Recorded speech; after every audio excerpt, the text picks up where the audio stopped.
Today marks another milestone for Bronson Moreau, as we've got just 3 games left in our regular season.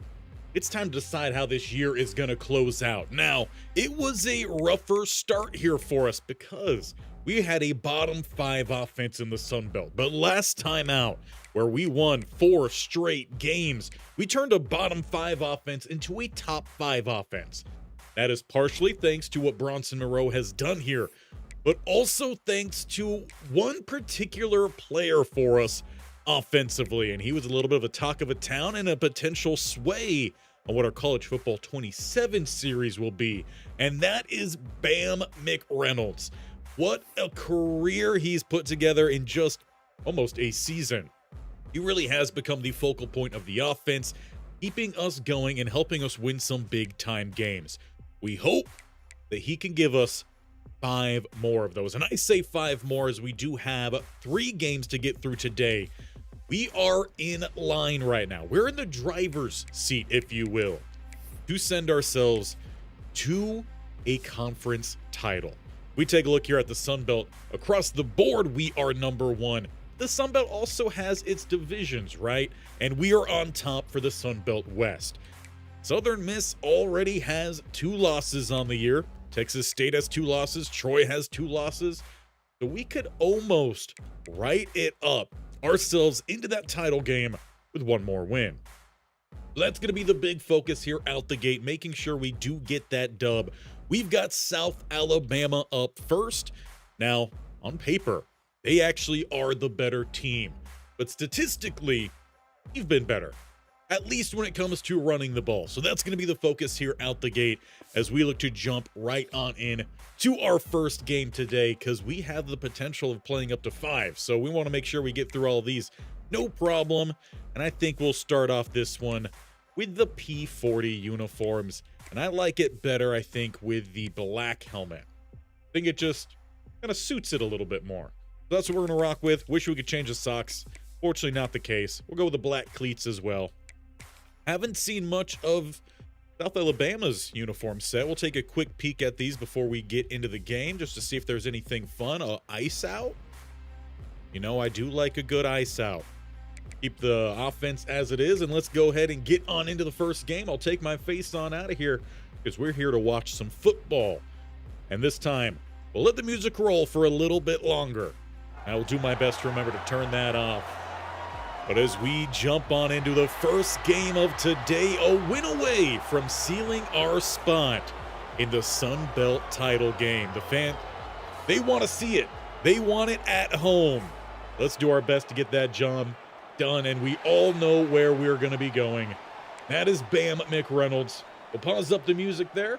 Looks like it'll be our defense up first, so we'll get to the sim menu until our offense takes the field. Really wanting to see the continuance of what we saw last time. The offense was really firing across the board. We saw the receivers step up as well. Offensive line did better. Defense did a great job as well, though they do give up the first down here to Michael Woods. Like to see some more turnovers. Haven't got to call Poland's name all too often of late. They pick up another one with Kentrell Bullock into plus side territory. Just steady marching down the field here. No big pop plays. Robinson finally knocks away a pass. Make that 2 in a row as we face a 3rd and 10 here, and it's another knockaway. 4th and 10, and they punt away. So we'll take over at the 20. As mentioned, we've got a guy here who's playing well. We're going to look to feed him. Sorry, headphone users there for adjusting the mic. But it's going to be Bam McReynolds here for us as he's given a gap down the middle, picking up 10. He averages the most amount of rushing yards per rush in the Sun Belt, and that is with those who qualify with a good amount of actual carries, not those with about 18. Though there is one guy sitting pretty close to him. We'll talk about that as we get closer to the end of the season and possible awards we should be taking an eye on. Does Bam Reynolds have that possibility? Under pressure and incomplete plus a flag. That's not too good. Flags were a big problem last time out. Luckily, we were able to overcome those with some big plays Though again, that was primarily getting the ball even in screen passes to the running back. Holding, I know there were some comments about it. Maybe we should change some settings or so, but I think it's pretty accurate when you're playing with a lower level team, and that we definitely are. Bam's going to pick up all the lost yardage and provide us a 3rd and 10. Now we're going to need our quarterback to come through. And we've all seen the up and down play of Armenta. At times he looks really good. Other times, looks like he probably shouldn't see the field as he dances around in the backfield, eventually throwing that one away. Looked like he was trying to buy time for the deep end. Unfortunately, didn't have enough time there. So both teams come away empty-handed with their first possession. It is South Alabama with the higher rated defense, 71, compared to our 66 rated offense, I believe. I think we're 66 across the board. And they went for it on 4th, but the defense in Daniel Knudsen forces the turnover. We'll take over then with a short field starting plus side. See if we could perhaps get a nice one-on-one downfield. Trujillo had a pretty good last game as well, or last day as well. Armenta, though, looking to scramble out here, will be close to the first down, marked a little bit short. He does better when the pressure is off his shoulders, off his throwing arm as well. Looks to keep this one. Almost got a good block there from Trujillo. He'll take that first down. We're inside 2 minutes of the first quarter. Everyone playing off here. Would be a great time to check to run, so let's actually do that. The hat count is great. As long as we get our initial blocks, that linebacker has to make a big play, and that he does, keeping that to just a gain of 7. But well in front of schedule for us. Back to the line here. We can keep with the run. Just need to make sure we get that double to backer, which we do. Line blocks better when it comes to the run game than the passing game. You got to find some balance here. We actually switched McReynolds over to the left-hand side. Not what I was looking for. Couldn't just check out of that. Sure, have him go on the drag underneath. Was looking more for a wheel route. And we've got a wide open man, but a bad throw. Armenta is not going to cost us. It's a touchdown for ULM. Great adjustment on the ball. I want to say his name is Griffin. We haven't seen him play all too much, but we might need to learn the name now. No, it's Campbell making the play. Armenta with a wobbly, high backside throw. Luckily, this team has a lot of more physical receivers. We'll take the first lead here. We'll leave the kicking to the kickers. And we'll get to our next offensive possession. That's a much better answer coming off that first drive that really did not go anywhere. Puts us in front here in this game and in control as we hit the second quarter. 3rd and 6 is going to be knocked away. Defense playing pretty well out the gates. And we'll get another short field. I feel like we start with a draw here. Been a little bit more pass heavy, I feel like, out the gate. Hat count not great for us, but the draw may help. We got to follow our guard, Fisher. And that's going to be another first down for Bam McReynolds. Of course, Fisher was a big talk about last time. Whole family that was watching really liked talking about the noodling talk. Let's not bring up that too much more here today. As there's another penalty plus a flag. Any offensive coach will tell you, especially the line coach, if you're going to hold, don't let your quarterback get hit. It's a pretty base scenario there. Unfortunately, doesn't mean that we're getting that job done. That was a backup tackle, I think, that was in. Or maybe we got a tackle playing down at a guard spot. Either way, there's one man we got to get the ball to, and that's going to be Bam McReynolds. Once again, going to half the distance for us. 3rd and 7. Got any decent crossing routes here? Go the cross Z dig. Ran that a few times last time. I do like this. Run it fairly often with the Kent State series and that Drew Shields freshman tight end. We got Trujillo at that spot here. The throw to Campbell, gonna be short. Unable to break the tackle. Now, if we go back to Coach Moreau's playing days with Seattle, he was a very aggressive guy, so I expect his offense to be nothing less than aggressive. They stay on the field. In and out of the hands of the tight end. It's a turnover on downs. Go ahead and play that sad music. That'll give South Alabama a chance to tie here their own short field. And they do get the first down there. 9 is what was needed. 9 is what they got. Bishop Davenport not having a great start to this one. A lot of throwaways and a 3rd and 10. It's another throwaway. The coverage has been magnificent here for the Warhawks. Maybe due to us wearing that P40 uniform. It just got them feeling like ball hawks out there, swarming around. We'll watch some of them perhaps later if this game happens to get a little bit of interesting. We prefer it not, as we're trying to lock up the Sun Belt spot here in this one. Single high coverage. Don't mind trying to tack downfield a little bit. Or Armenta stepping up. It's RJ Moss with the ankle grab. We would have had a lot of space there too. Great job though from the D lineman.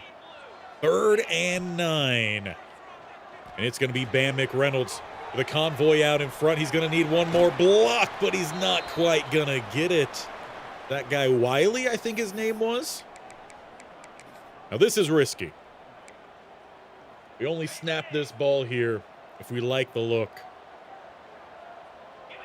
Could very well have a good double to backer. It's 4th and about a long one, 1.5. Get 2 to jump.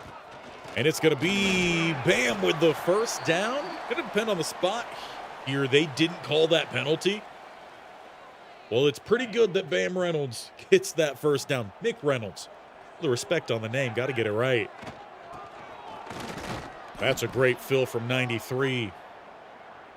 Manuel Waller. And it was like running into a wall. Just ask Bam about that. 2nd and 10 then at the 29. We get Green in motion here, trying to spread out this defense a little bit. We're running back a little bit of a breather as well. Back just off the mark.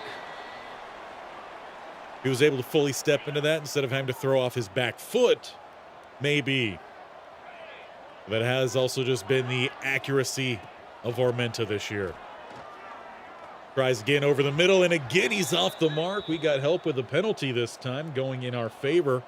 That's going to be on Waller. We will definitely accept that one. Looking for something underneath. Feel like we go with the drive, looking for that drag. We tried to get Godfrey going a little bit more last time. He's got the best speed on this team. Didn't quite open up as much as we were hoping. But we are definitely going to get the freshman with a flag that comes down after he caught the ball. I don't know if it was just late out the pocket of the ref, but it's coming back.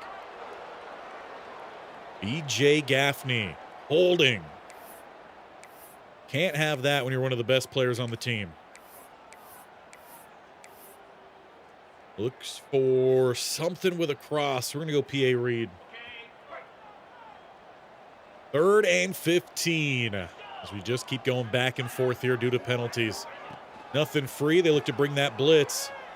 It's going to be a dump off here to Bam, but he's got some space in front for another first down for ULM. Perhaps a late hit there. It didn't start in bounds, but it was continued well out of bounds. Referees that time deciding not to call a penalty. We still convert nonetheless. Take this one up to the 45. Hat count is all right. Get that nice block there, and it's going to be Bam stretching. I did not tell him to do that. Luckily, not a problem. Leaving 2nd and inches. If we maybe try to open up this playbook a little bit more, but instead it's just going to be Armenta with a scramble here, trying to keep him clean. He's definitely taken a fair amount of good hits this year. Not necessarily a guy that's on our list, though, when we look to move, hopefully, to a bigger school next year. Definitely going to be looking to bring in Bam McReynolds. Right now, he is a potential to transfer out here for ULM, and that's a little bit of some pass interference. There we go. Men in the stripes finally tossed that yellow flag. Pass interference, to say the least. We finally thought we might have had a play there for our quarterback. Instead, 1st and 10 down to the 21. And we're going to have to hand this one off here. Bam, get what he can get. We'll say the RPO's not necessarily opening up here as much as I was hoping with this offense. Defense is, I guess, just ready for it. And in and out of the hands of Godfrey. Receiver play rather lackluster here for the Warhawks. Another 3rd and long. Make sure Trujillo is at least running to the sticks. A little hard count in there. We get them to flinch, but they don't quite jump, and they get the free rush. 56 was just sat there blocking no one at right guard. Waller will shove us back then as we bring out the field goal unit.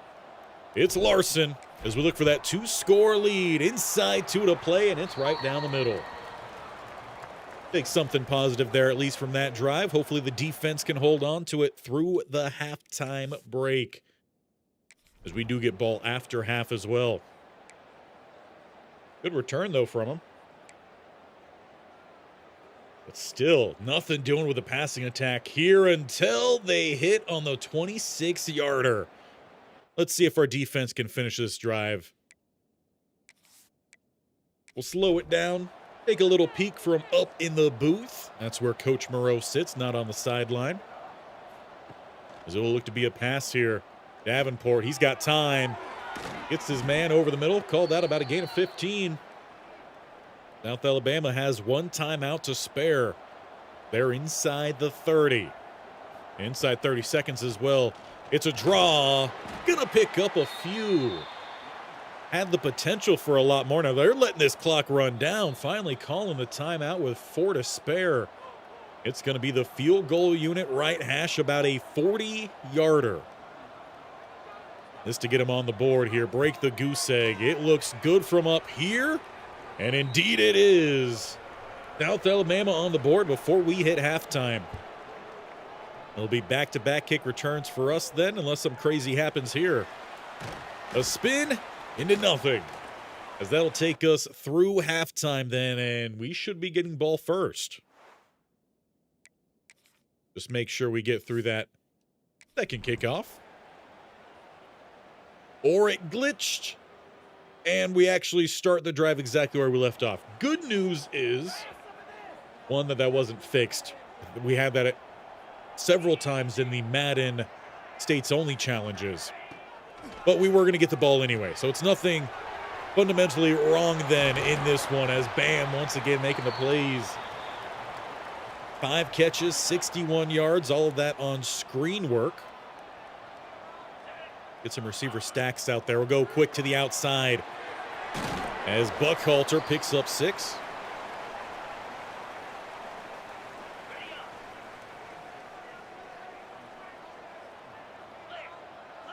Cool. So I was checking the score. Got those updates, that ESPN updates. Throw backside, and that's the risk of Armenta. That's an interception. He didn't trust the running lane. Tight coverage on the outside, too. That was just a great play. Great play in coverage.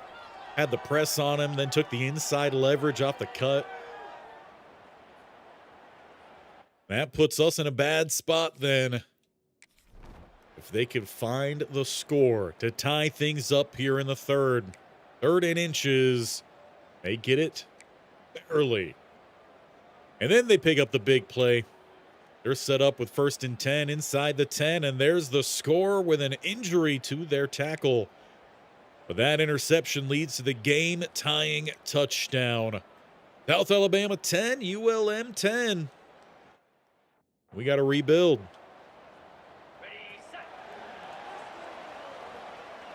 Back to the focus then on McReynolds.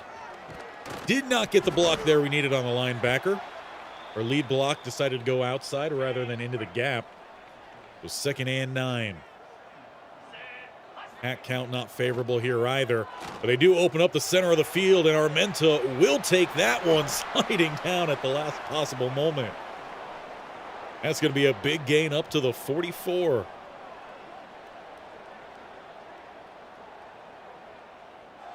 Let's see if we can get the slip screen set up then underneath that. Especially with them already spread far outside. Quick rush, passes out. And a hustle type of play here for the big man, Dominique Weissman. As a DT myself, I love to see it.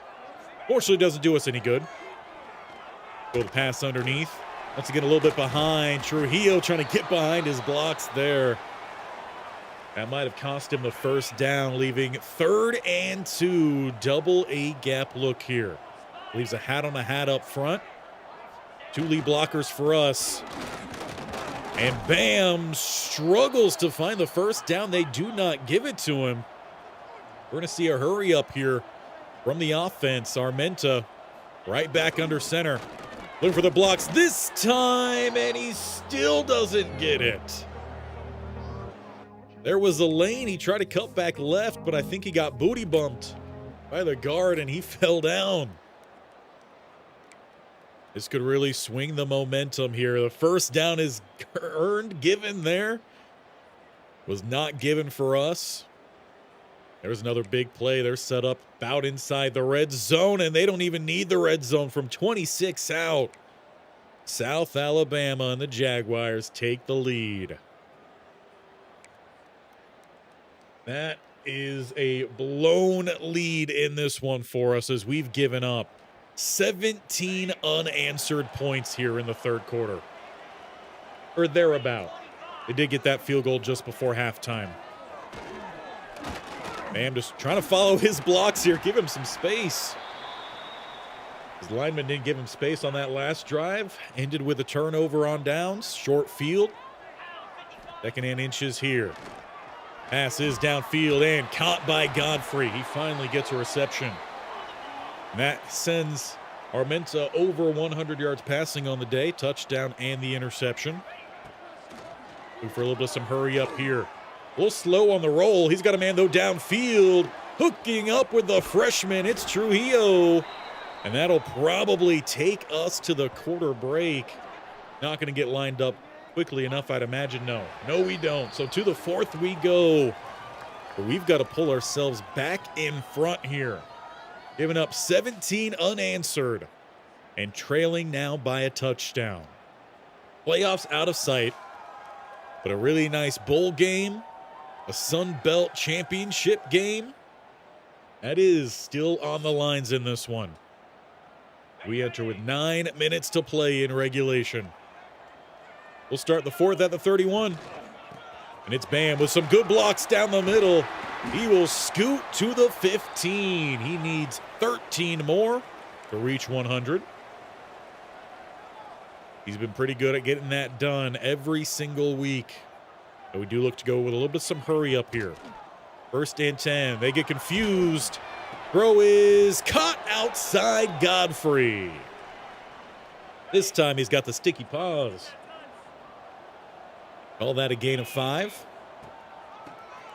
Looking for some blocks up front. McReynolds had a cutback lane there, though. Corner comes down to deny. Same man who had the interception. Get a nice double to that front side. Double to the backside backer should leave us with a nice front side lane for McReynolds. We're going to tie this game up with the point after. Need our defense to give us a chance to take a lead, but it's another score on the year for the man who has carried the ULM Warhawks and will definitely be first in line for us wherever we do end up going to try to bring him in the offseason, which should be next stream. So make sure you're here for it if you haven't already. Go ahead and hit that bear icon down in the bottom right corner of your screen. But we are not out of the woodworks here yet. Need this defense to come through. And that's a good start, just giving up 1. Oh, giving up 5. It's 3rd and 3. That math doesn't math. Last I checked, 1 plus 5 equals 6. They got 7. It's 3rd and 3, and it's going to be knocked away once again by the safety. They are not as aggressive as we are. They punt that one away. We get the ball. Now, can we go answer their 17 unanswered with 17 unanswered of our own? Gonna hand this one off, take that front side. Good job from the linebackers. We'll say the linebacker play here, even down at the Sun Belt in the group of 6, has still been really good. That might be due to sliders, all Madden, all that, but it's definitely been fun to watch. Bam McReynolds with another carry here. He's going to get down the middle, half the distance on his 20th carry to send him over 100 on the day, not including what he's done receiving. That has him actually sitting around 175 all-purpose. And a penalty flag comes down as Armenta steps up. That's a second one today, if not a third time today for Gaffney.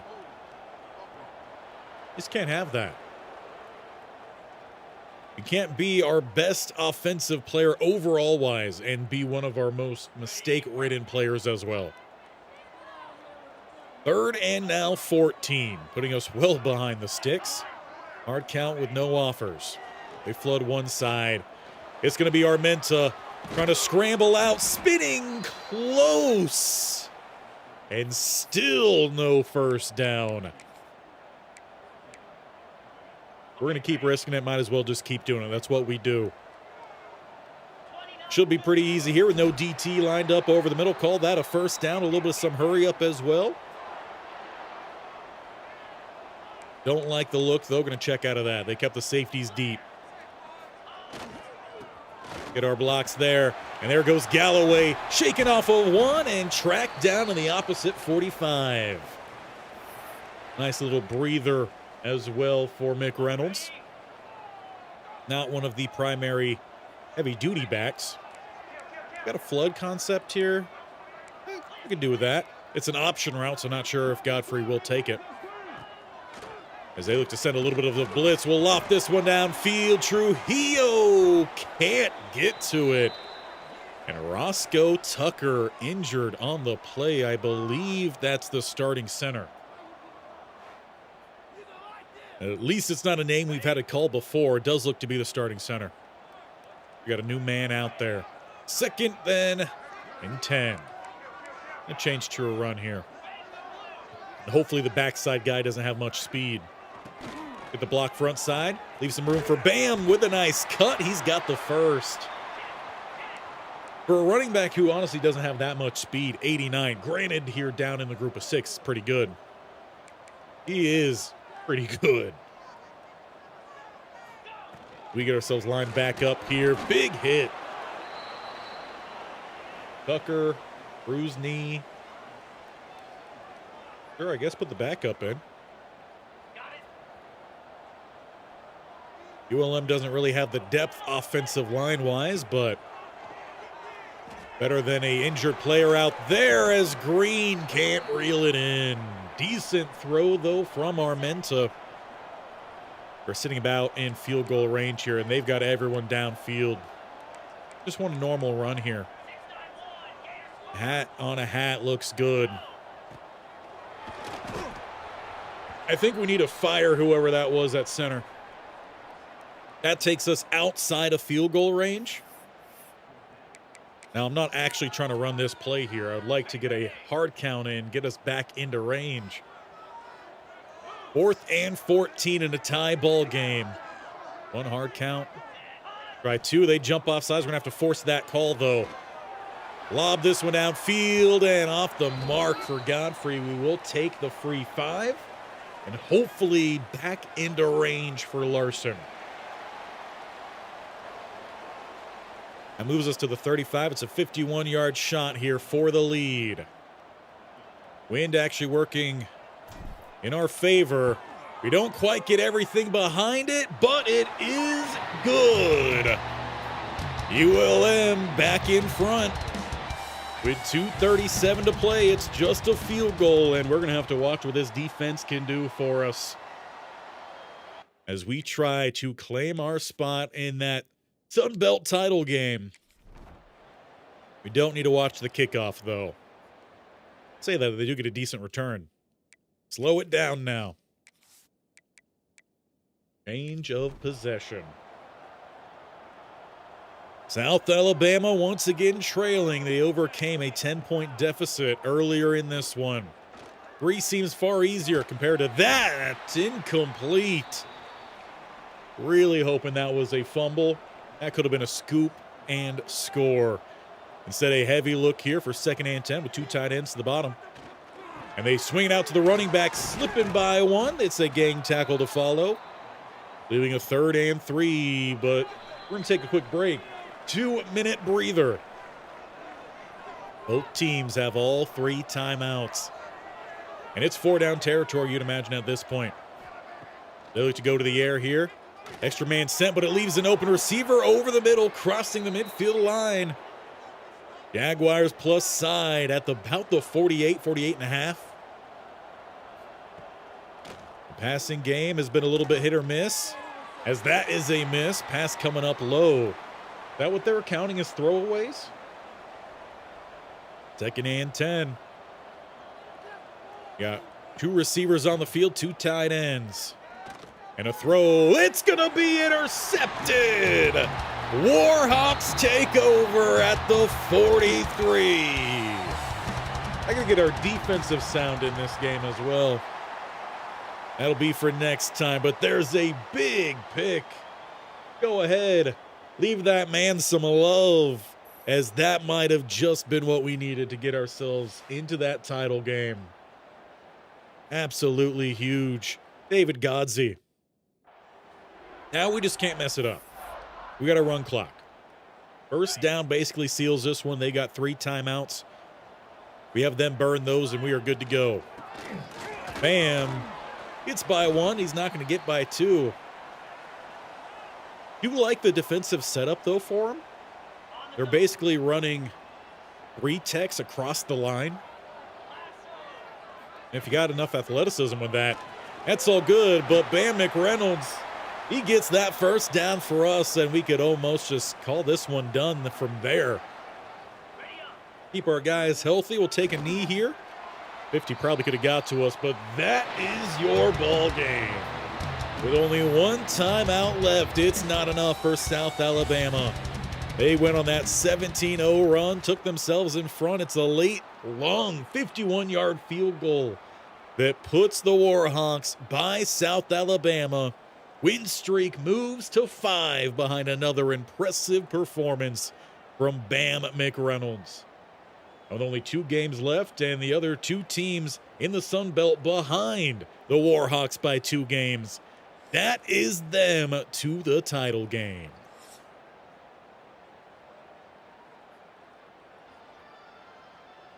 How about that to get the stream going? That means we will have 5 games today, as we look to round out the first season here for Bronson Moreau, and we should be getting some news on College Football 27 in what should be a handful of days. I've heard some rumors that they were talking about, there was some stream, some live stream where someone was talking about, I don't know who it was, but they were saying the information would start to drop in early June, and that would be in counting today, 5, 4, 6, I don't know how to count, 6 days? Again, if we're counting today and the day that it would be coming out.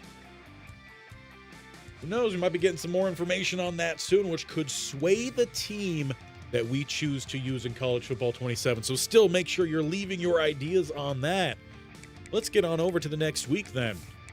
One thing I would love to see in College Football 27 is when you do clinch some kind of game, have a pop-up for it.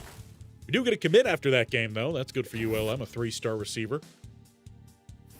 Not going to matter much for us, as I imagine we'd be getting a pretty decent offer somewhere. I've heard coaching Carousel, though not great. We've got Texas State up next, and they lost another one. So they are definitely out looking in. And they were supposed to be, these last 3 were supposed to be against winning teams. They've kind of fallen off of late. And Southern Miss, we did beat. So tiebreaker was also there, even if they won that game, which they did. So even if we lose out 100%, we are locked in. So we are good to go with Louisiana is that Week 14 game. That's a rivalry game, too. I want to make sure we win that. They've been on a losing streak of late. But we're looking mighty good here. See if we could get through these games a little bit quicker before we head on in. Let's check a quick update on these awards. We do have Bam McReynolds in the running for the Maxwell. I doubt he's going to win it, especially when you're facing off against two Mississippi State guys, Ole Miss. You got Kansas State in there and OU. McReynolds in here again for Walter Camp. We got our head coach in the running for the Bear Bryant. Anything else going on here for us? Doak Walker, Bam McReynolds is at the top, so we could have him win a big award there. Anyone else here for us? Well, our DC is in the running here, but where's the love for Bronson Moreau? I don't know how I feel about that.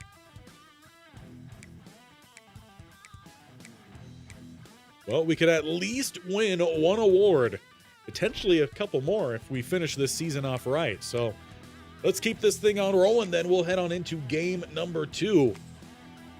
As we are on the road, wouldn't mind a nice ice out look ourselves. This time we will go with the P40 Warhawk helmet. Just add in a slightly different color there. And then for Texas State, they don't have too bad of a uniform combo. A little muted. That's not bad. Let's jump on in. With that, take my face on out of here. Good, we'll keep that music going for a little bit longer. But if you guys are enjoying and want to see more, a great way of making sure you don't miss out on anything, hit that notification bell. You do get notified of when everything happens, like Bam McReynolds maybe continuing on here with us. If we could get him in the transfer portal after this year, a whole lot of big things to come for Bronson Moreau. Texas State does have a pretty nice looking stadium as well. Are they on the board, perhaps? I feel like they've been playing fairly decently in real life. But it is a nice stadium. Custom entry as well. And still taking applications for the first team we see in college football 27. But it looks like we're going to start off with the ball. No, in fact, let's do the kickoff return. See if we can set ourselves up right. Basley looks to get underneath it. Looks like we got two backup fullbacks returning these. Probably safeties, I'd imagine. Man with a head coach that we're making look pretty good as his defense is playing better. Obviously, we saw the DC in the running there for the coordinator of the year. Bronson Moreau has taken one of the worst offenses in college football and turned it into, can't really say a powerhouse, but looking really good behind that man carrying the rock. It's Bam McReynolds. I doubt he's in the running for the Heisman, though that is something we could check. What are you looking like out there, Godfrey? Not great. In fact, I actually have better coverage or a better matchup with Buckhalter. It was not going to be on my bingo card. Look for the check down and incomplete. Does better on screens. Now they're going to stack it. What's the line looking like? Not great. As that's going to be a stuff for Texas State. Bobcats going to work. We'll have to jump along then. Forgot to change that, slow that down. It was going too fast. They're at about midfield. There we go. Going backwards too until they pick up 14 to Titus Lyons. What a name for a tight end. Texas State. But we do have got another third down here. 3rd and 3. We give up 4. Lincoln Pear. We'll just keep marching down. 3rd and 1. First down again. They look to move inside the red zone with ease. And there's going to be a touchdown for Lincoln Pear. Bobcats take the early advantage here for their defense stuffed Bam McReynolds. Now, the good news is the weight kind of off our shoulders, right? We already are locked into that title game. But you don't want to go into that off of any sort of negative streak. As this going to be a keeper here. Armenta spinning by one and then swallowed up by the big old number 90. We'll take a gain of 4 out the gate. That's on schedule. Maybe slightly in front. Quick throw out to Bam. Can't tiptoe. Throw might have led him too far outside. Safeties, though, walking down. I mean, this is something we got to be able to take advantage of. Come on, Godfrey. Show me what you're working with. That looked pretty good to me. Lob it out. Godfrey's underneath it. And this is going to be a touchdown for the Warhawks. Go ahead and tie this game up. They showed their hand, and we called on it with a big hit. Need some more of those for Armenta. Godfrey finally makes a play as well. Now we're feeling a little bit better after the slow start.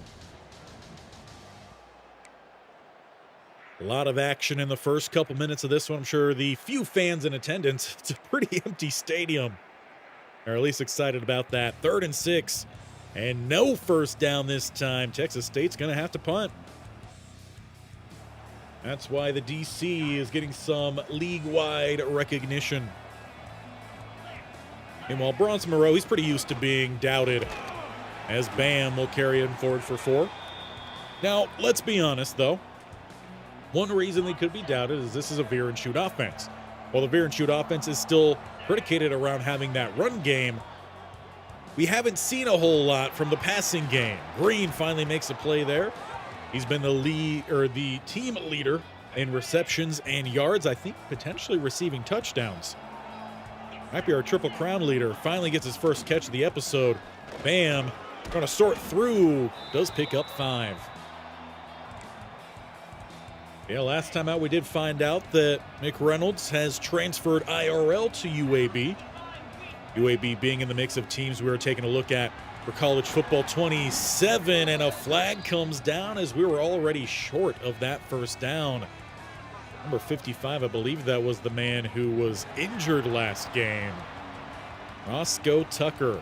Says left tackle. I know he's not playing left tackle. As the quarter comes to an end there, I just realized this game's not tied up. We missed the extra point. What are you doing, Larson? You hit a 51-yarder for the win last week, and you miss a point after? It's 7-6 then, as we enter the second quarter. The 2nd and 15 following a holding call. Bam! He's going to pick that up with a gain of 17. The line just does better for him, not for Armenta. Definitely not for the RPOs. Look for the check down here, something simple.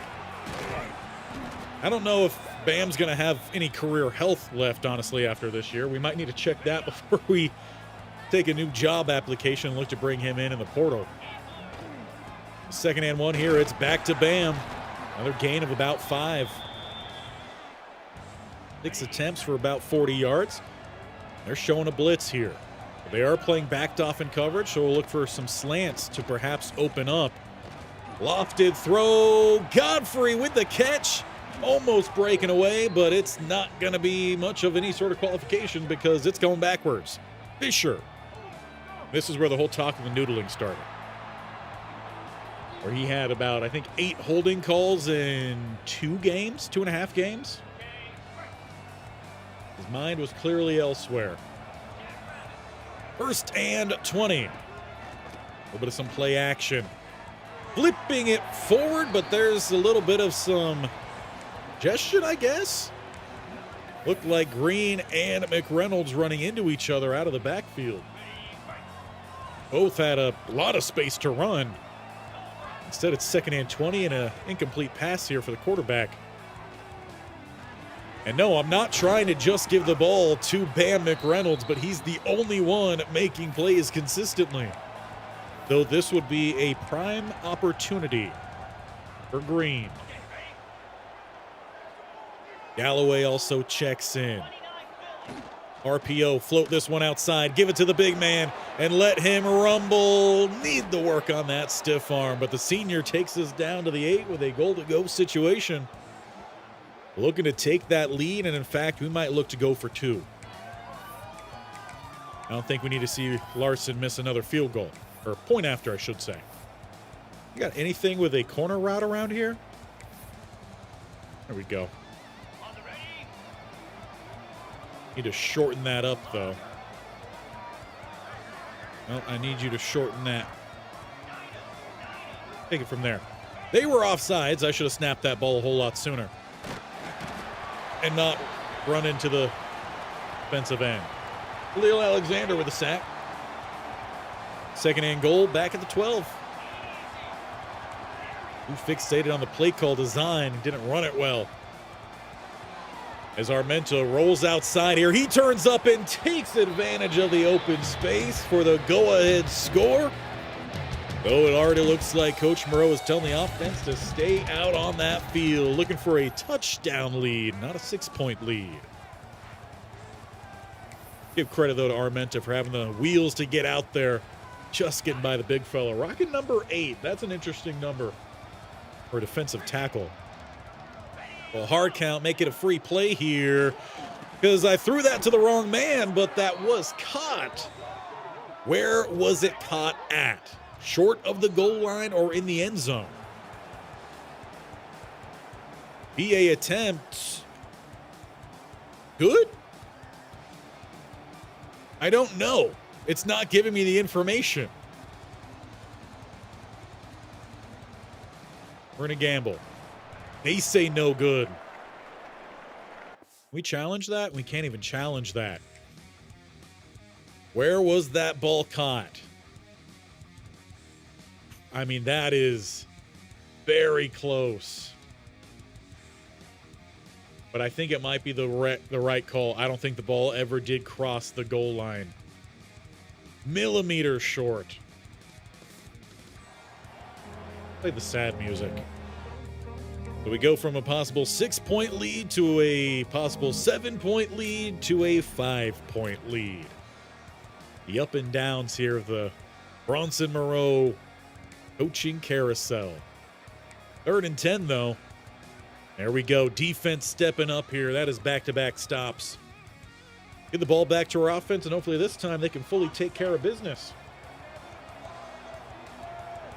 We start at the 30. The same play that we did not finish last time. Armenta taken down, though, for a gain of 1. We get a draw going here. They only got 5 in the box. That's good news for us. Though we never got a blocker to the second level. Still take it. Gain of 4. 3rd and 6, though.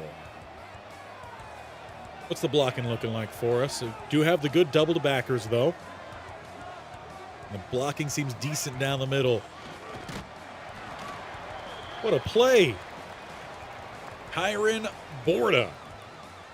Probably mispronounced that. What a play, and apparently I need to switch on my batteries. Probably better to do that now. So while I'll do that, actually it probably won't let us. Let's do that real quick. In the meantime, I'll just get some music going that I never turned off in the first place. Okay, that works. Give me 1 second while I switch out the batteries.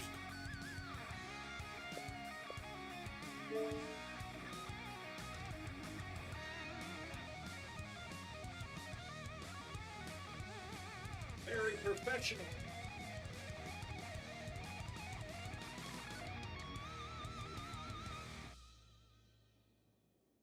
Not as fast as a NASCAR pit stop, I can see that.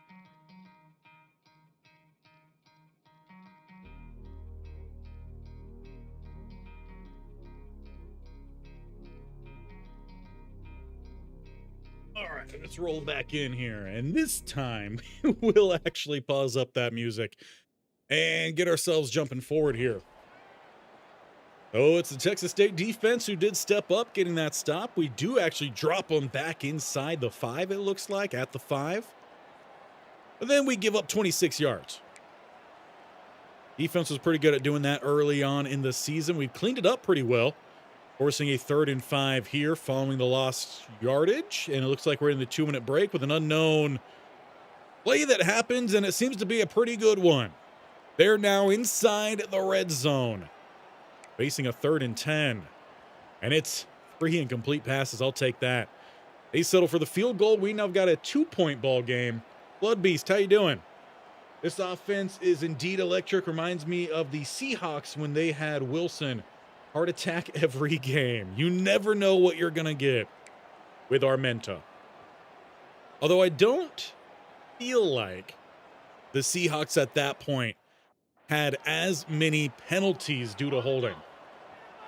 But it is also fitting because our coach, Bronson Moreau, took over for Wilson. And we've got some space here for Bam. He's by midfield. He's by the 30. It's an angle at the 10-5 shoved out. How about that for a heart attack game? Almost taking it the distance. Sub 1 minute to play in the first half. What a run. Good blocking up front. Now we just got to polish it off. At the 4, they officially marked him. Galloway in the game here. And a little hezzy opens things up, and that is a quick score for us. Now, do we go for 2? I think we'll be just fine here. We are up by 8. We could still make this a 2-score game with a point after, and that we will do. What a response. And a little bit of a dagger as well for Texas State. And there are 20 fans in attendance today. If anything, we probably got a larger section of crowd. We need to take a look at that, actually. That's something that I think would be a really cool addition in College Football 27. If you are a small school and you're playing a big or bigger school, even if it's at home, then maybe your side of the crowd isn't as big. Now, Texas State does not get the field goal in here before halftime. We do, however, kick it off to them. That would have been a boon for them if they were able to get something there. Instead, second half begins. They trail by 9, facing a 3rd and 8. They're going to double that. Lincoln Pear with a rush of 16. I feel like I've seen his name popping up a lot. 3rd and 2. And he gets 3. Penalty, though. Finally, it's not on us. It's on Lockett, speaking of Seahawks. So weird that he's no longer on the team. 3rd and 13, and that one's going to be thrown away. And they do just settle for the punt. We'll take over then, starting at the 20. Blood Beast, you're not an Armenta hater. I just want to see more consistency out of him. I mean, wouldn't that be great? And yes, it is a big ask. I mean, frankly, if you look at the ratings, he's playing similar to his ratings. He could probably grow into someone decent. He's a younger quarterback. But he doesn't have that right now, and we're not going to waste the year of Bam McReynolds, who's already at a $122 with that big run on the previous drive before halftime. Deacon Godfrey hit another deep ball. Go with the underneath here. Buckhalter with the grab, picking up 6. As long as we keep the game within Armenta's reach, I think he's a fine enough quarterback here for us. As he'll hand this one off. Big cut. Might have needed a second cut to get all the way outside, but he is racking up more and more yardage here. Probably could earn himself a little bit of a breather. In fact, let's just take a quick checkup on him. Considering we already know we've got multiple other games to get through today, that season health is pretty low. So it probably wouldn't be a bad thing in this game to give him a little bit of a breather. We're going to switch him out. I know it's weird, but we're going to do it. We're going to take out our best offensive player right now, up by 9. And I want to keep him as our 3rd down back. There it is. Our back. Yeah, it's already switched. Okay. That should just hopefully give him a little bit more of some breathers, though he's still out there. The 1st and 10 here. Armenta is going to get squished. The play of these DTs have been really good. Some of their block shedding has been just very timely. And 2nd and 12. A little bit of some play action and throwing that one off the back of your lineman's helmet. Plus a flag. What did we say earlier? If you're going to hold, don't let your quarterback get hit. Drew Hutchinson. That's why I could have sworn we took him out of the starting lineup. Apparently, he's back inside the starting lineup. Oh, the 2nd and 22 at the 38. Let's see if the big running back can perform on a screen. We get some convoy out in front of him. He goes inside, and he coughs up the ball immediately.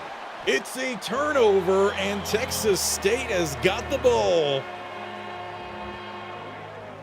Maybe we shouldn't have taken out Bam McReynolds. That is not good. The crowd is back into this one. Bobby Crosby with the recovery. Almost a big play for Galloway. Just not good enough. Got to keep him from scoring off of that. The 3rd and 5. Defense. Let's go. Once again, they come through. We're fine if the DC gets more love than we do, if our defense is helping us out like this. 1st and 10 at the 16. And it's a handoff. Galloway got to make up for the last time's mistake, because he's got a good run there. And we'll find out if it is really the play of Bam McReynolds or if it is the scheme of Coach Bronson Moreau that brings these running backs success. A little RPO drawn up here. Motion him all the way out. We'll stick with the run. Galloway with some more space. This is the fun part of the veer and shoot offense. It can really open up those running lanes. It's got to be able to take advantage of them. Not a huge fan of that first call. Let's check out of that. 1st and 10 plus side. They immediately vacate the middle. Look for a good block there. It's Armenta with the cutback juke. He was trying to do something. Ends up taking the big hit, but holds on to it. Give a note to Galloway, as he's the deep back here following his blocks. He'll pick up a few. In fact, let's go ahead and already start to chew some clock in this one. And we will actually be able to run this one all the way to the 4th quarter. McReynolds, love you, seeing you out here. We don't want you getting hurt. We're going to send this one to the 4th as we stay up by 9 here on the road. The 2nd to last game of the season. Would love to see us up on that list somewhere, but fortunately we dropped a couple games early on in the season despite the success in the second half. We'll start the 4th quarter here. Needing 7 for a 1st down, but a couple downs to work with. Handing this one off. McReynolds, though, tracked down. He's going to lose 3. Good tackle there from Ryan Nolan. We'll need 10 then on 3rd. Good spread wide look here. Defense stacking over on that left-hand side. Driving this one. Incomplete. Leaving a 52-yard shot for Larson. And he get it done. He's got the power and he's got the accuracy. He comes through yet again. Is Brunson staying with ULM if a head coach job is offered? That's a great question, Blood Beast. It was not in my intention to take any head coaching jobs before we get to college football 27. But I think it's going to have to depend on what offers are on the table. I haven't gone through a true coaching carousel yet. Obviously, I've seen the offers come in Kent State series, but we're to see what's out there. If it's a situation where there might be a smaller school that offers a head coaching job, defense getting the pick. Let's go. But yeah, in that situation that maybe a smaller school offers a head coaching job, but a bigger school offers a coordinator job, we're doing the coordinator job. Going to that bigger school. In the lore for building Coach Bronson Moreau, that would help recruiting-wise and getting his name out there more. Than even as a head coach, I feel like, of a small school that no one really pays attention to. So that's the thought process behind just staying with the coordinator jobs. But a 1st and goal here. It's Bam wrapped up in the backfield. Once again, The interior has played very well for the Texas State defense. Made some big plays.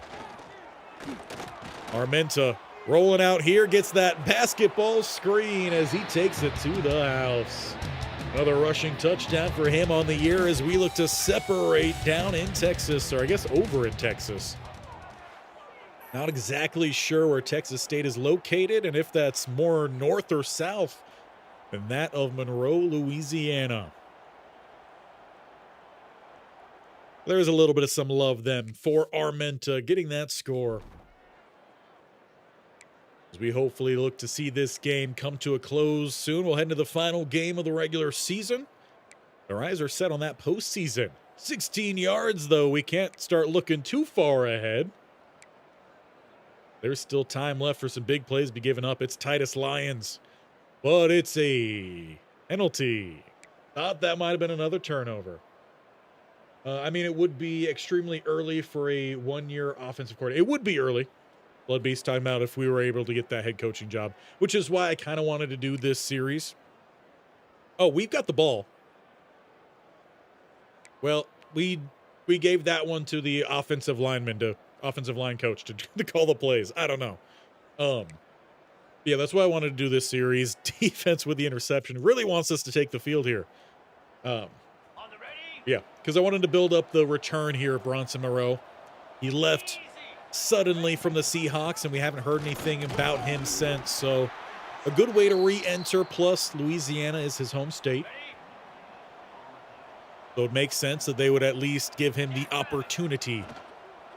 Finally able to throw an RPO. It's to Buckhalter. He's going to pick up 5. I don't mind another RPO down here. Could be our final possession of this game. Swing it all the way out there. It's Trujillo, just a little bit short. We'll give the harsh angle here then to the kicker in Larson. And he will do it with no problem. It's a makeup for his missed PAT earlier. Hopefully that should be this game just about done. Still with 3 more to go, so don't go anywhere. We've got some big action to come. And that is hopefully going to be some postseason success. Make sure you give the boys some more thumbs up here if you are enjoying and want to make sure you watch some more. Defense looking to close it out here. 4th and 2, they give up the 3. Give credit, though, to Bobcats not walking out of this one completely. 4th and 9. And it's a sack by Billy Pullen. We should just be kneeling this one out, though. And that's going to be your game. The winning streak moves to 6 behind a 32-10 ball game. Stick a fork in Texas State. Yeah, they're done. Like the pasta thing. I had pasta last night. Well, technically I made pasta last night, but ate that this morning. Let's get the music back bumping here as we close out another game, leaving us with 1 more left here in the regular season. Let's catch up with the Louisiana Ragin' Cajuns. They are a rival here of ULM. Like to pick up a rivalry game before we leave the school. And of course, when we get to the end of this season, we will obviously stop there. And just like we do when we get to an end of a season for Emeka Coyote, I will post a poll. You guys can vote on what school you want to see us go to next based off of what schools do pop up. And then next time would be our off season, going through all of that.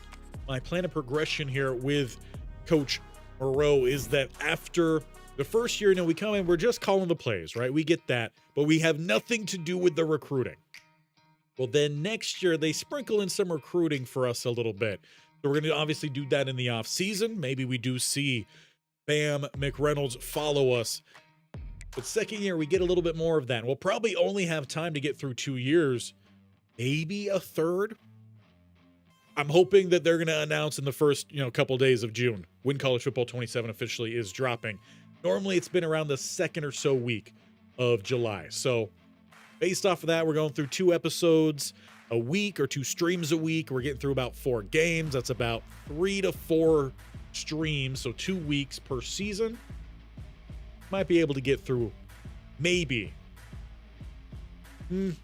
probably just 1, and then we'll do, well, because we're going to be talking about some college football 27 news coming out too, so that could extend things. We'll probably only get through 1 more season of Bronson Moreau in the prequels, that is. Now for Louisiana, they did finally drop under 500, so if they have any shot at making a bowl game, they need this win. That plus a rivalry could really change how things go. Now, what is the rivalry we have here? I'm not up to date on all of these small school rivalries. Does it have a name? Do a quick Google. Let's see. ULM Texas State rivalry. What are we looking at?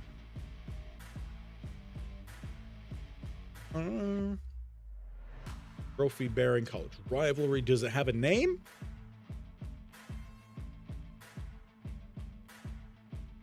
I'm not seeing a name for it.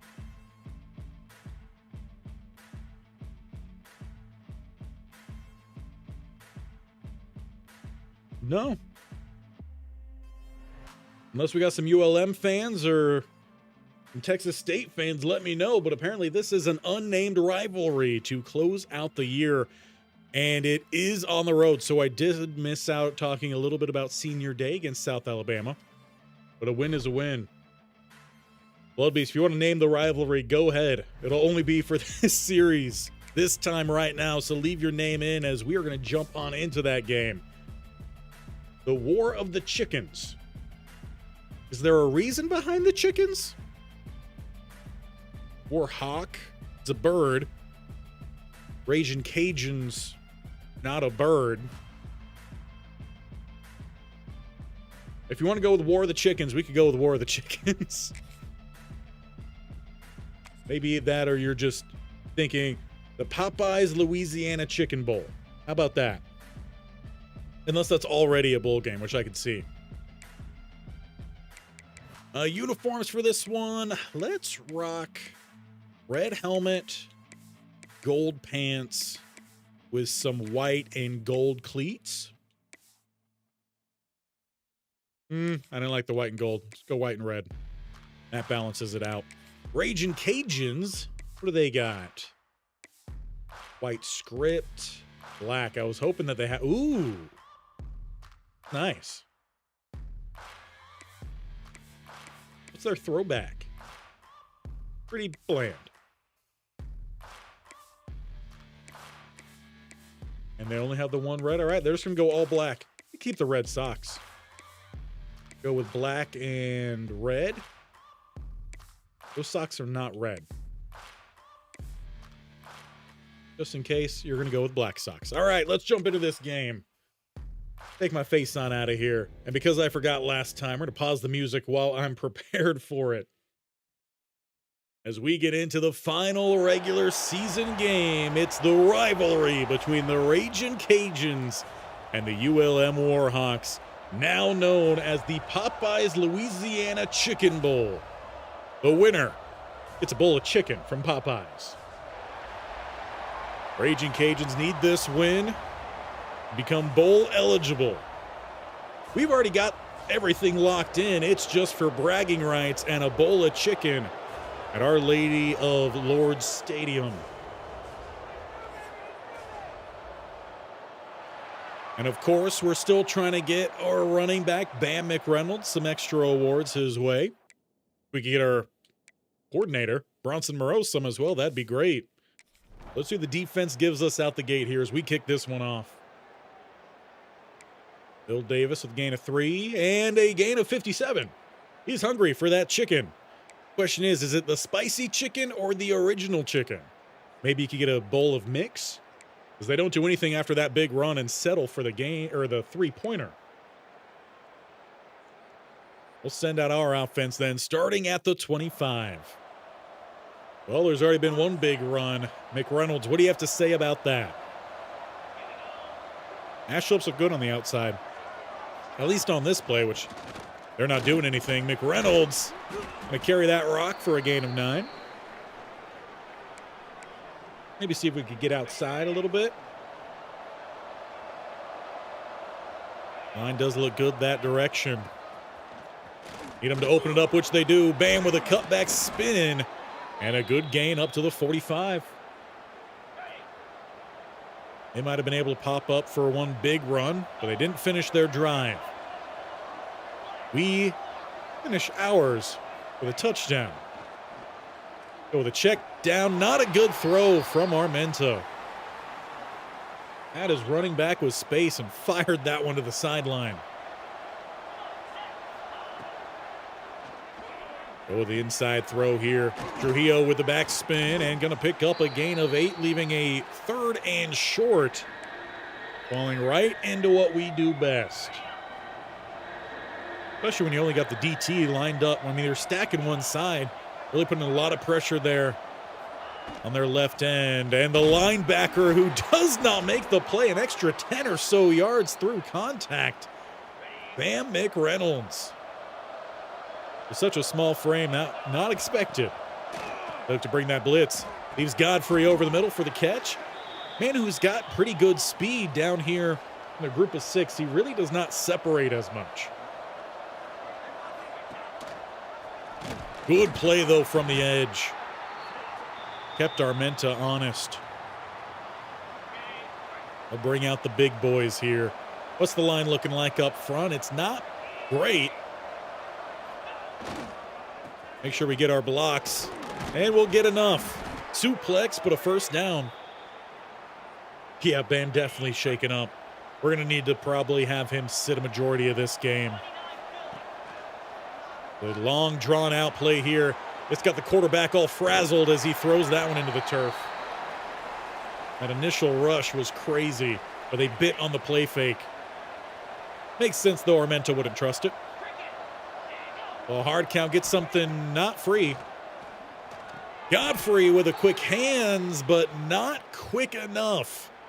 Apparently, he needs to teach our linemen a thing or two. You could hold for a split second, but when the referees look your way, you got to let go. It's Jay Mickle with the penalty.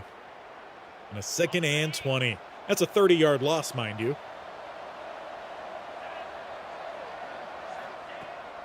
We look to go back to the air here. Armenta's just going to step up, see what he can get, and safely get down. And going back to what I said about the 30-yard loss, it was actually still a 20-yard loss because we didn't gain anything past the first down marker. 3rd and 8. Buckhalter, what are you doing, my guy? So both guys are going to have to settle up with their field goals. Into the opening drives, and that one's not going to be good for Larson. Didn't have it on track. Wait, Louisiana Raging Cajuns. They've got the edge here in the Popeyes Louisiana Chicken Bowl. Whoever can score the most amount of points, they'll also get a side of some mac and cheese. Or I guess we're talking Louisiana, maybe some red beans and rice. Yeah, Blood B saying the defense is better than he gave it credit for. Knocked away there by Harris. Let's give our defense some credit. We get the ball back. Most of the time, the defenses that we've played against, it's been the interior for them that have been the solid spot. And I think that's more so because our interior is not good as Armenta dives forward following a gain of near 17. We're going to have to peel up a little bit on the usage of Bam McReynolds. We're going to have to increase the usage of Armenta. It would also be good if Galloway could make something happen as well. Give us another running back option. 2nd and 9. And quick catch, secured catch by Godfrey. The loser of the game gets a bucket of Popeyes biscuits and no water. That's just brutal. Can't believe you're going to do him like that, Blood Beast. Get the first down. Or maybe that's more of a halftime thing. Halftime loser gets dehydrated. Little RPO to Trujillo on the outside. Looks for that slip back lane. There goes the freshman down inside the 20.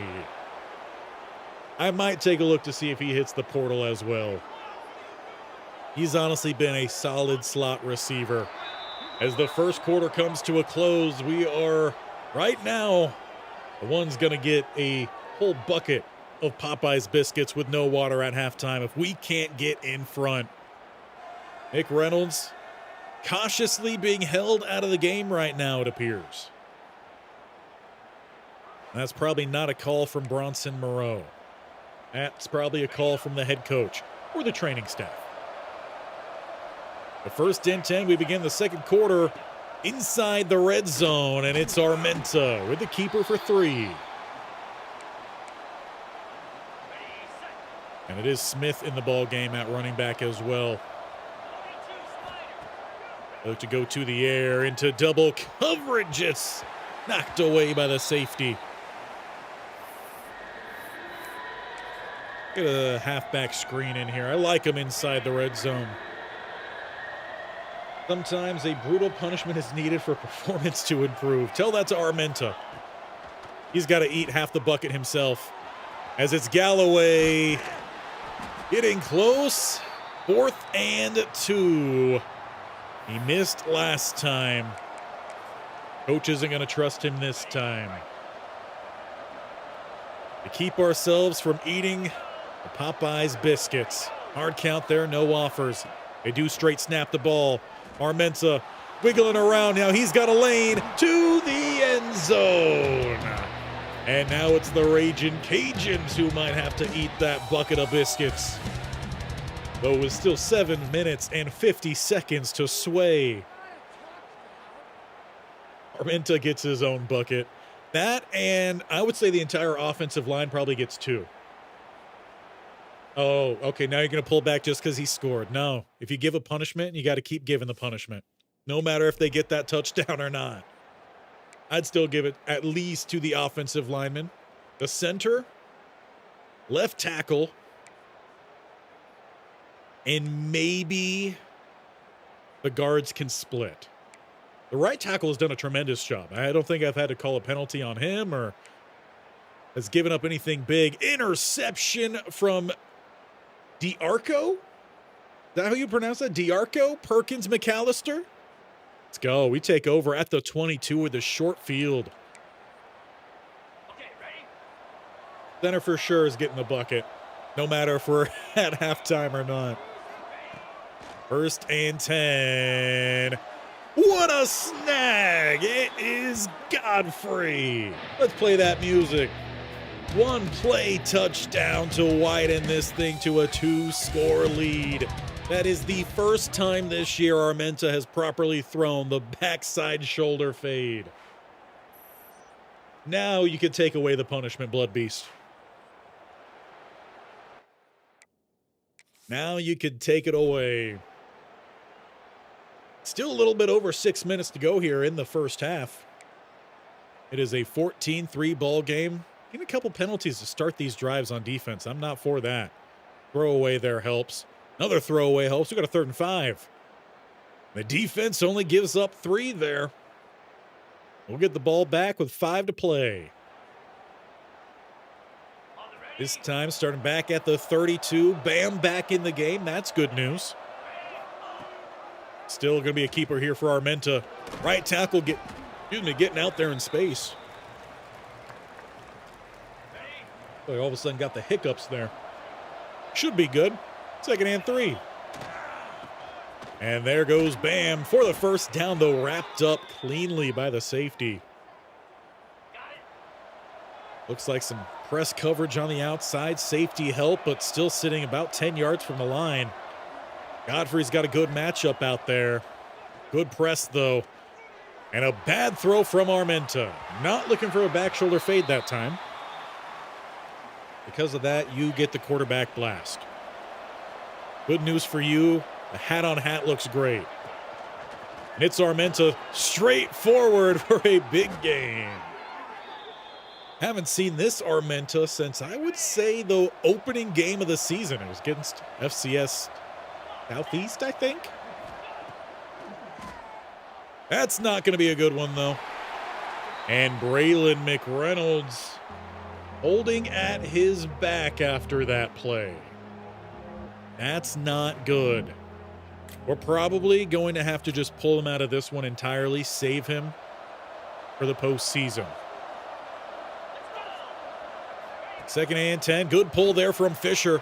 Galloway with a nice shoulder into the safety at least. Yeah, no, go ahead and pull him, and we'll just make sure that that happens because sometimes they'll check back into the game later. He's had a good enough season. We could let him catch his breath. Let's make sure we sub him out of all options. Gadget as well. Although I don't really feel like I've ever properly been able to utilize the gadget player, so I might need to look more into that as long as it stays in College Football 27. But a 1st and 10 here as we are inside 3 to play. And it's Galloway once again down the middle. That time we actually got the truck animation. And I did the same thing I always do that has them just stretch the ball forward. 2nd and 3. And this one's going back to the freshman, but tipped away. No matter how many times the game does me wrong in a one-on-one situation, I still try it. And this is going to be an easy step up here for Armenta as he goes up and almost into the end zone. That's the 2nd time he has hurdled someone in a handful of weeks down by the goal line. He can earn himself a little bit of a gravy dip for his Popeyes chicken after this game as we extend the lead by more. It's not looking good here for the Ragin' Cajuns. You know what? They don't get honey with their bucket of biscuits either. It's just straight biscuit, no butter, no honey, no water.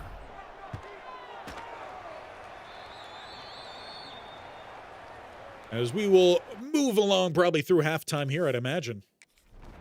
You know, the Ragin' Cajuns come out after all that. What just happened? I don't know, but I think we scored again. So play the music again. What just happened? There was a fumble recovery, and Armenta threw to Campbell for another touchdown. We didn't even get to see it. I thought I was getting through the kickoff. But no, we score again. Louisiana Ragin' Cajuns down bad right now. They're down bad. As maybe now we will get through halftime. Knocked away by the man who had the pick earlier. Was that last game? I don't know. Either way, we've been playing really well. Defense with a quick stop there, leaving us with 1 minute and 1 second and about 56 yards from the end zone. Yeah, Blubbly saying definitely no honey. It's too close to a liquid, especially if you eat it fresh out the hive. Don't let that thing not caramelize, crystallize. That's the word. Different C. As it's Galloway getting outside, and I believe that foot stepped out of bounds, so the clock should stop. Indeed it does. A little RPO dialed up here. Throwing inside. It's caught by Trujillo. Almost splitting the entire second level, third level even. And what are you doing? I'm trying to run some hurry up. Yeah, we don't got time for all that. Come on now. No time for these extra graphics. We got to hurry back to the line. This clock is moving. We don't want to call timeouts. Armenta might want to throw an interception if 47 was any better. We'll let things settle down there, I guess. Actually, give me Ostrout here. And I want Griffin on about a 10-yard in. Go Trujillo. Cross face. With the ball out in front. Oh, close. Very close. You saw what I was working with there, though. That leaves 3rd and 10. Siren sound here. And who moved first? It looks like they're going to get it on a Woody, who's in the game for some reason. He's a backup. And he's going to back us up. Well, you know what we like to run on these. Let's get a halfback slip screen involved. As we're about on the outside range of Larson's leg. Not a good block attempt there, 64. I believe that's the center. And that's why you are still getting a bucket of dry biscuits.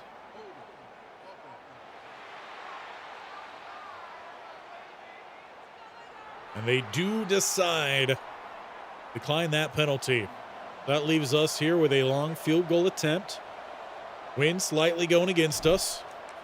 Larson puts that leg behind it, though, and hits it true. We have dropped 31 to 3 before halftime. I think we could probably work our way through this game a little bit quicker, and we will jump in when we get into some scoring range situations, because we still have 2 more games to play, mind you. Let's make sure we're getting that done as we hit halftime. It's 31-3. Raging Cajuns had to eat a whole bucket of Popeyes biscuits. And they did not get honey. They did not get water. 4th and inches. Oh, come on. That's not what we do. We go for that right there. Maybe that's because our offensive line also had to eat some biscuits. But they don't do much of anything on their first drive. They're probably extremely dehydrated at this point. And there's the big run for Callaway. Fortunately goes backwards to follow. 3rd and 13. And it's knocked away. You're going to have to settle up. We will tack on a field goal.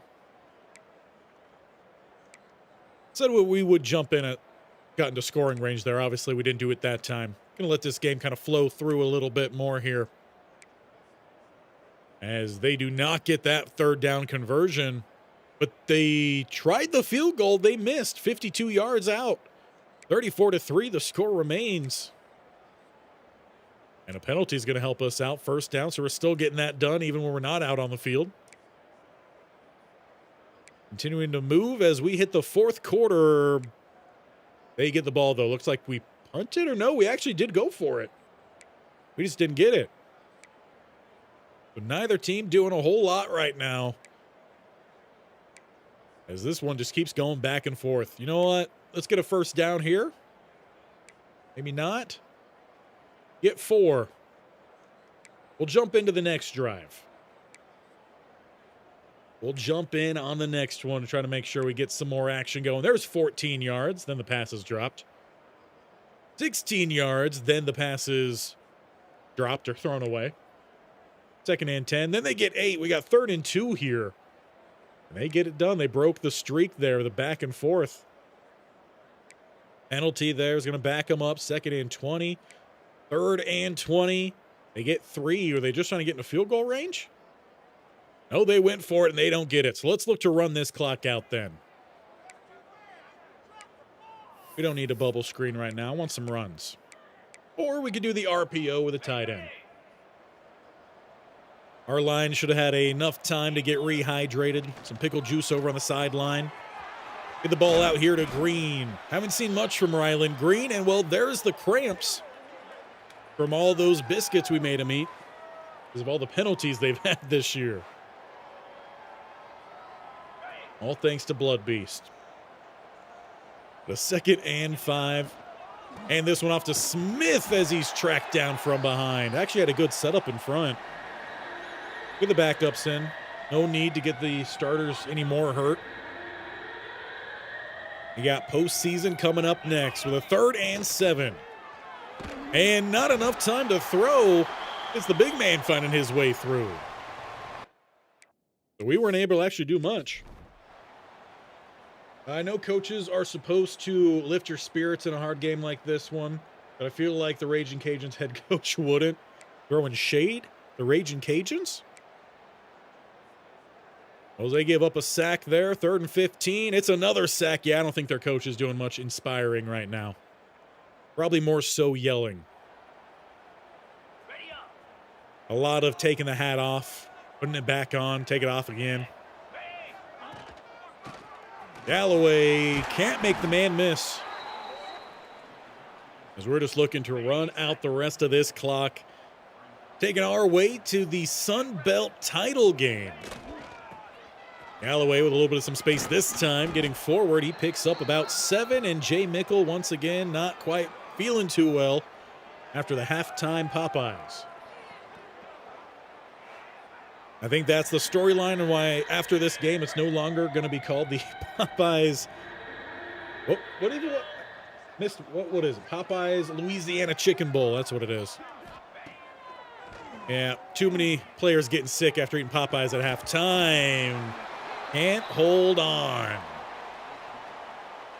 Well, we'll look for at least some points here in the second half, in the fourth quarter. Chip shot here for Larson. He will push that one right down the middle. And that should be us just about out of this one.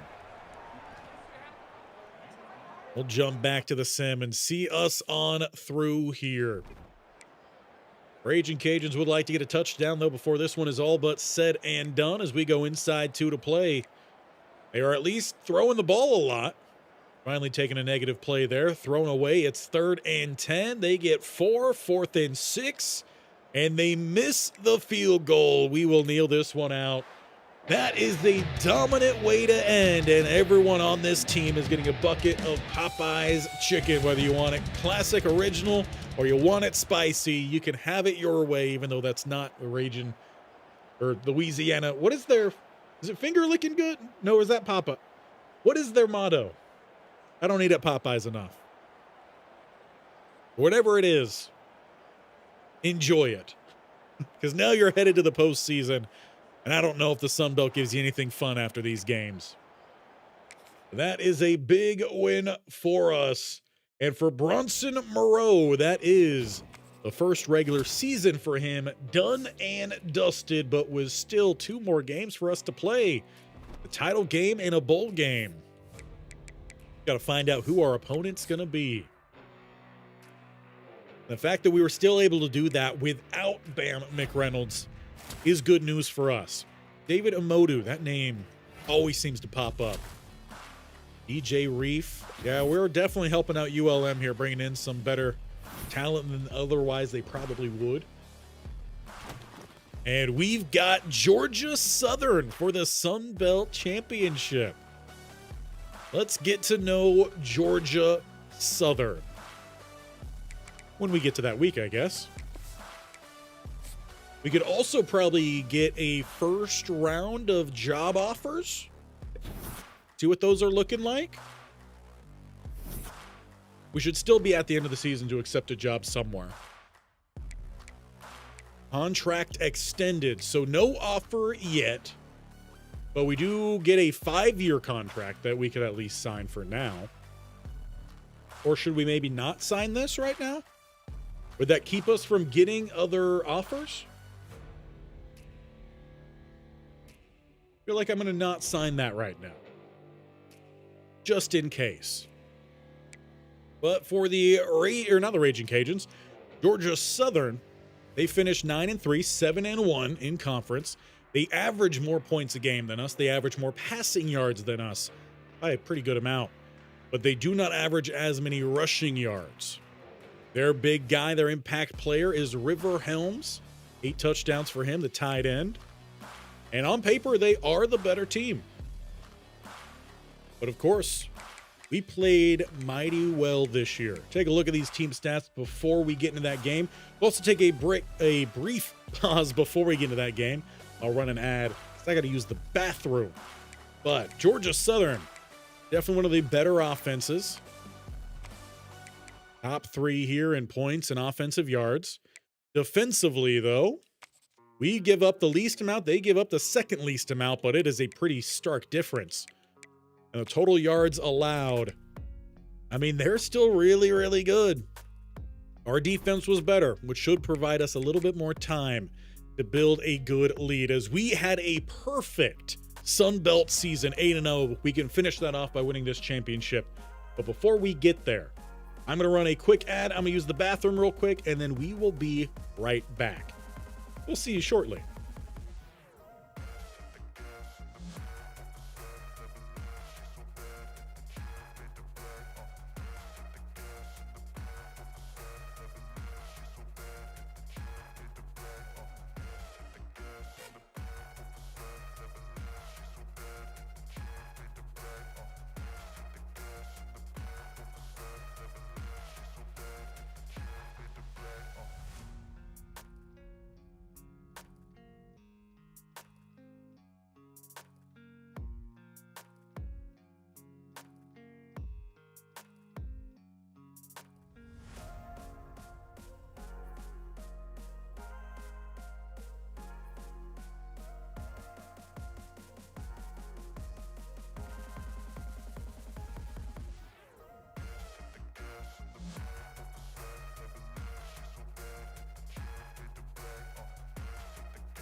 And we're back, and I got water, so we are definitely good to go for 2 more games. We have a lot of coaching points we haven't used. I just realized that, 230. Hopefully that wasn't too loud. Kind of did that right in the mic. My apologies. But we got a game to get into here. Still got that music going. Against Georgia Southern Eagles. The Battle of the Birds. But no more talk about Popeyes, all right? I appreciate all the talk about Popeyes there, Blood Beast. Trying to make me hungry, I guess. As we head into this one, we go all red. We got a red helmet? We do. I feel like we go all red. Not sure we've done that yet. And then for Georgia Southern, they've got some great value uniforms here. Although that's fun. I don't know how I feel about the realistic eagle on the side of the head, though. Or a cure. Those are nice, though. I do miss that about old school NFL. It was when they had the pink. Well, I guess we'll give them the navy just so they got some kind of design on there. Let's get on in. For the Sun Belt Championship. Take my face on out of here. This is where we can really make a name for Coach Moreau.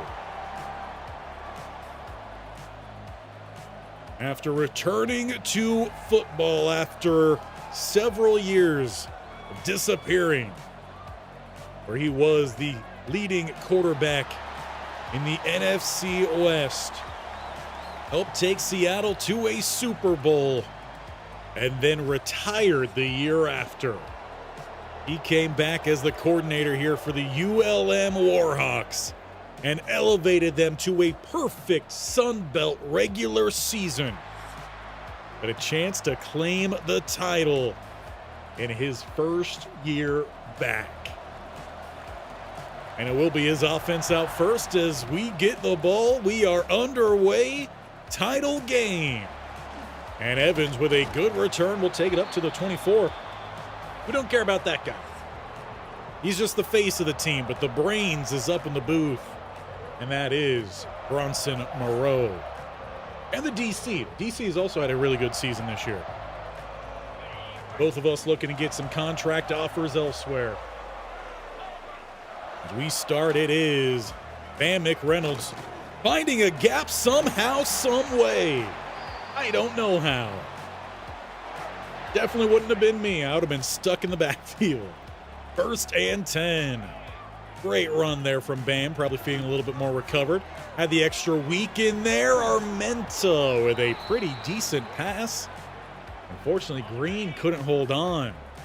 He's had a very quiet stretch over these last about 5 games. McReynolds with some space, though, as he runs right for the referee. Takes that one to the Oppo 40. 2 rushes, 36 yards, and we are just getting underway.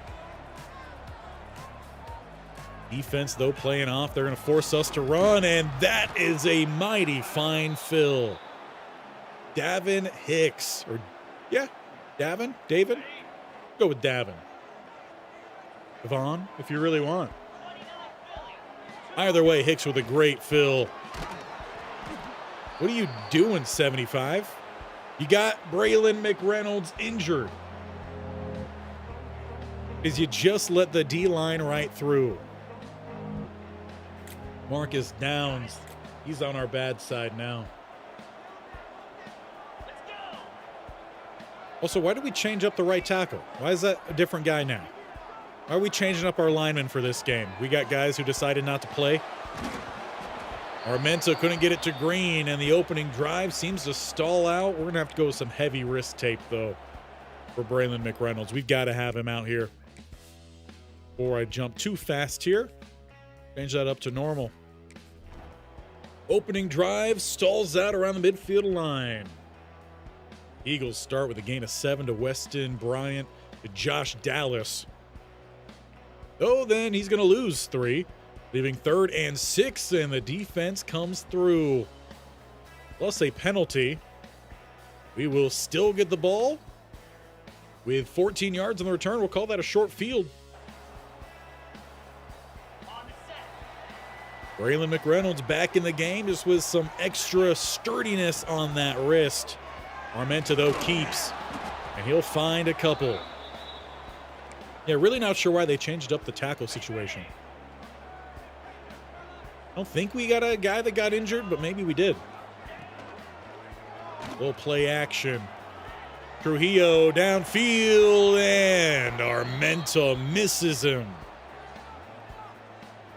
Armenta has started this game 0 for 3 after a really good last couple games. Well timed and a sticky hand grab on that one. We'll take it. First down. That was Campbell showing he could get the job done as a big man slot. And no one blocked the edge. Deshaun Davis with the sack, the senior, loss of 6. A little bit like one step forward, 1.5 steps back. You get the screen pass out here. It's to Bam. He's going to pick up 11. Just need something underneath here. Well, this offense is not really predicated on underneath plays. Go with the Y corner and look for one of those in routes. Actually, check that. I was going to send Green on the streak. Probably actually should have. We're still going to get Trujillo open as he's got some space up the hashes. Slipping by 2. He takes it inside the 10. Goal to go. And the first scoring threat here of the Sun Belt title game. It's the Warhawks. Just inside the 9. Spread empty look here, Armenta. Look to throw, back to Trujillo, and he's got the touchdown. First to strike is the Warhawks. His teammates, though, don't go to celebrate with him. I don't know what's up with that. Disrespecting the freshman out there, as it's a touchdown lead here for ULM. One more look at it. And hopefully that's just one of many more to come. Now we'll stop the music. At least it was earlier in this one than it was later. Just to celebrate, you know, it's a bowl game. You got to have some extra music going. Injury, I skipped that too soon. I didn't see what that injury was. Let's just take a brief moment to check that out. Knowing our luck, it would be our running back in Bam. That's why it was a change. There was a shoulder strain. Well, no. McBroom is who's been out there. So he must have just gotten hurt. And at some point, Christian Shorter also got hurt, and he's out probably for the rest of the season. That's unfortunate. That does mean our offensive line should be back to normal. And for the defense, we haven't really got a chance to get to know them very much. The 2nd and 13 here and 28 yards. David Badinga? Let me know if I'm pronouncing that correctly or not. The 2nd and 7. 23 yards to Josh Dallas, and now they're in scoring distance. They gain 15. They're set up now. Goal to go at the 5. And there's the touchdown for David Badinga, if I'm pronouncing again correctly. Always up for corrections on pronunciations. As now we are back level here in the first quarter. Get back to the playing field then. There's still a little over a minute to go in the quarter. Wanted Armenta to keep that one. Game decided no. 4th wall break with a 2nd and 10. Hat on a hat, though, here. As this time we definitely want boom, bam to run that one. Boom and bam. What are we talking about? The Seattle Seahawks? Of course, we talk about boom and bam, we got to talk about blitz. 1st and 10. Throwing downfield and going to hook up with Buckhalter as he ran on that crossing route. Left wide open over the middle and taking us to the end of the first quarter here of the Sun Belt title game. It is 7 apiece. A little bit of some back and forth. Time of possession does belong to ULM. 2 third down conversions, not a single one for the Eagles. Hopefully we don't see them ever have a first down. We'll get back in here to the second. First and 10 of the 43, coming off that Buckhalter grab. Now, do we have the quarterback blast? Yes, we do. If you vacate the middle, we're running it. Get by the center. Armenta close to and does have the line to gain. Got to keep the defenses honest. That's why you call those every now and then, not too often. Trujillo with a bad throw from Armenta. Again, that's that consistency we've been looking for. We just haven't quite found it. Second and 10. And a quick wrap up with some help leaves no gain. Sean Davis with the tackle. You're going on the wheel, and I really hope Ford doesn't have speed. Although we could launch this one for Godfrey as he threads the needle. It's a touchdown, Warhawks. Armenta putting that one in the perfect location. If it's there a little bit early, he probably doesn't get to it. If it's there a little bit later, I'm pretty sure the safety's picking that one. Just in time. Feeling pretty good about that. If you are too, make sure you hit that button in the bottom corner of your screen, that bear icon, for a whole lot more like that. As we still got a whole new game here coming soon. Hoping for a lot of good information. I am toying with releasing a video beforehand of all that information coming out. And the defense gets the interception. There may or may not be a surprise video tomorrow talking about some college football 27 information, we will say. First and 10 as we take over post-interception. Bam getting forward down to the 6. A chance to really separate here as it's hurry up. It's back to McReynolds looking for that cutback.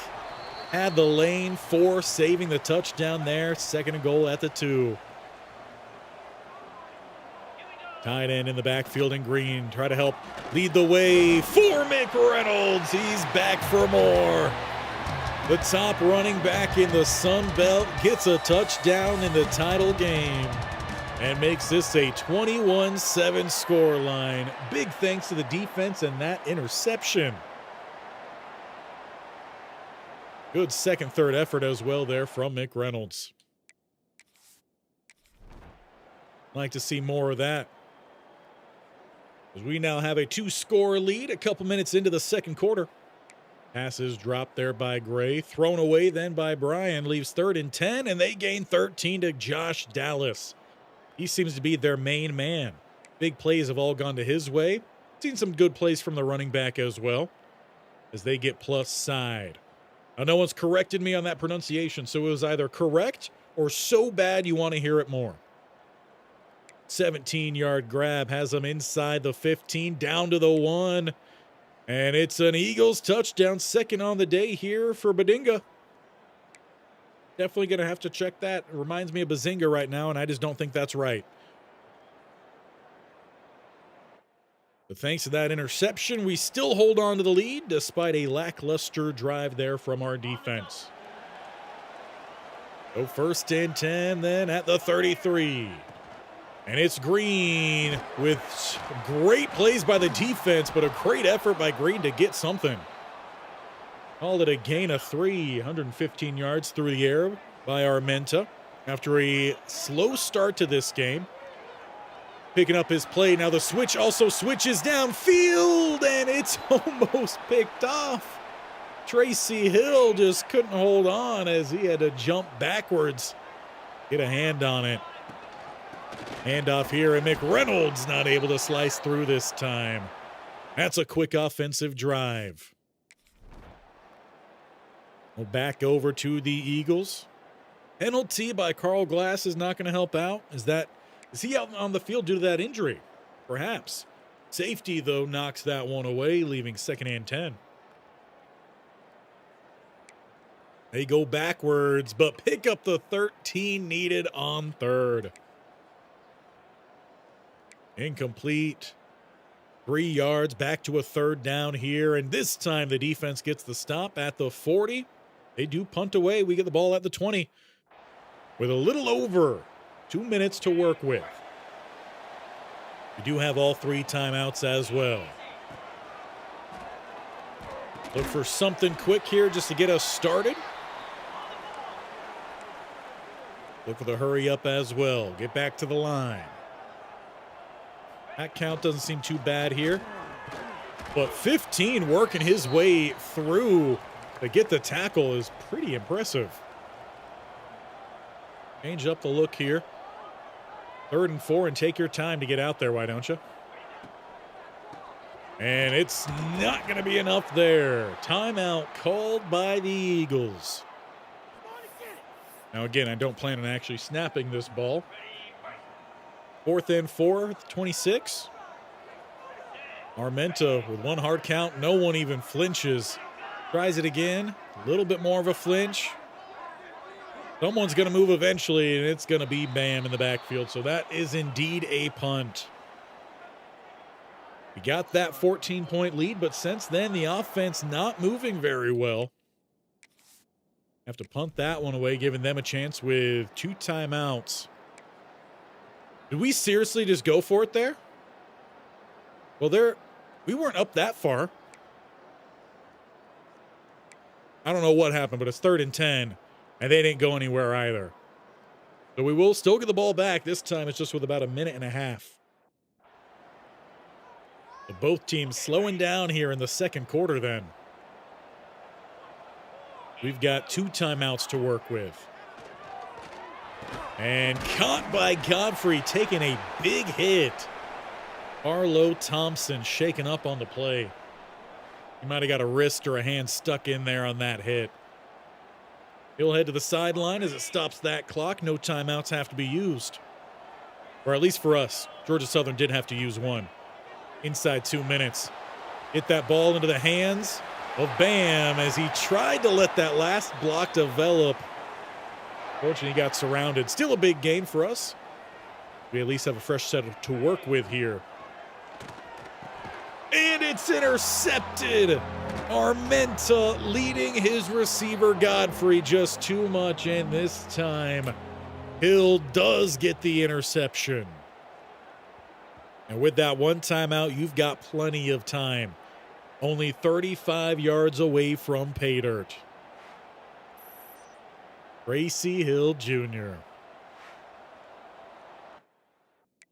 That's what Armenta gives you. Some ups sometimes, but then he has some plays like that, and they almost get it all the following play on a 29-yard pass to Josh Dallas. He'll just take 2 plays as Dalen Cobb gets the touchdown to tie this thing back up. With 1:04 on the clock, they will kick it back to us. See if we get a return. Well, time came off the clock. We'll start at the 32 then. And it feels like a completely different game right now than what it did after we got that interception and quick score. And he tried to fit it into another tight window to no avail. Got to get the ball back here to our running back. See if Bam can make some more plays for us. With 53 to work with. Honestly, I'm going to take Gaffney getting in the way of that one. The DT was ready for it. It was 3rd and 10 then. Buckhalter, I want that cut maybe a little bit earlier. Hard count, and we're going to get that free play. Not back quite in time. And that is a really unfortunate swat because Trujillo was breaking open deep left sideline. Get the free play at least. 3rd and 5. We'll go with the X deep choice primarily for Green's drag route. That's the primary read for us. Hard count, no one jumps. Have to go downfield instead, and it's going to be caught by Campbell. Third down conversion and a hurry up back to the line here. We only got one timeout to work with. That clock is back rolling. And essentially a throwaway ball there. Doesn't quite have the accuracy we need for those back shoulder fades.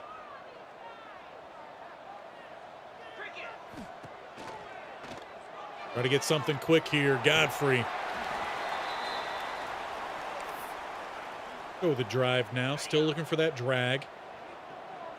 Next, I think, is Trujillo on that deep end.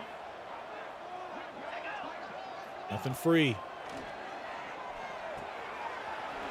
A good cut to the outside as Griffin rumbling by the 35. Not quite able to get out of bounds, so they're going to go hurry up here. Again, only that one timeout to work with. You want to make sure you get at least in a field goal range. Armenta scrambling with a slide there at the end. They'll have one more shot towards the end zone, then expect him to call that timeout. As everyone hustles back to the line here, they snap it with 10. And it's lofted up for Campbell, but they're going to get nothing. Passes too far out in front, and Hill Jr. picks off Armenta for the second time in the second quarter. It will indeed be tied up here at halftime. It looks like they're going to kneel out the first half. So many opportunities there. Armenta not playing at the top of his game. We kick off the second half. They'll have a chance to take the driver's seat. They're facing a 3rd and 8. It's thrown away. Weston Bryan. The only big plays seemingly going to Dallas. The one guy whose name we have not called much in this one is Bam McReynolds. As we get into the second half, I expect we're going to see a little bit more from him. As coach tries to get the offense set up, Bam slips by the tackle, but right into another one. It's 2nd and 9. You see a little play call change out here. Quick throw to the outside with that nice lead block. Godfrey up the sideline by the 40 and dipping out. A late shove there even from the coach on the sideline. That should be 2 separate 15-yard penalties, but not one thrown. We'll take the positive play, though. 1st and 10 at the 39. And that seems to be just a avoid a sack kind of throw. Does get it to his receiver, Buckhalter, with the grab, but there is no gain on it. Hurry up here for the Warhawks. It's Bam getting off of one, but again, there's another man there immediately. Not much breathing room here for the running back. They know exactly who to key off on in this offense. You get to this point of the season, exactly what you see from these teams. You got a whole season of tape. Bam McReynolds on the halfback screens. Gonna get a good amount, but not quite good enough. Offense stays on the field just outside of range. 4th and 5 at the 34. Hard count. This will be a free play. And Armenta's gonna need it because he just got dropped in the backfield trying to step up through the gap. Referee, though, with the call. And that one is on Davian Rhodes. 1st down, ULM. Get yourself a little bit lucky there. Ball marked at the 29. Quick flip to the outside. It's to Green. Getting north. He's going to pick up 7. It was a great start here for Armenta. Has fizzled. He just reached 200 yards passing, but 2 touchdowns, 2 interceptions. Those interceptions being a pretty big stain on this game as he throws that one to the empty grass. Wherever it's not going to be a pick and not be a sack. It's 3rd and 3. Armenta checking the sidelines here. And it's going to be Bam right up the middle, taking it down to about the 10. It looks like they're going to give him Goal to go by just millimeters. The longest you can move a goal situation. And it's Bam into the end zone. ULM once again is in front of your Sun Belt title game midway through the third quarter. That is a drive they needed. It gets this crowd hyped back up as we are in Monroe, Louisiana for this one. I guess the Sun Belt just plays home games. No one wants to give them a little stadium action? What's going on with that? Plenty of stadiums in the South to go play at. We kick this one off, trying to hold on to that lead. It is Dylan Gary with the catch. Incomplete to follow. Pass knocked away, and a 3rd and long here for the Eagles. Thrown away again by Weston Bryan. He's just playing a very lackluster game out there. He's not risking it for the biscuit. You might have heard about what happened in the Popeyes Louisiana Chicken Bowl last week. Here's Bam with some more space, and the spin into the tackle.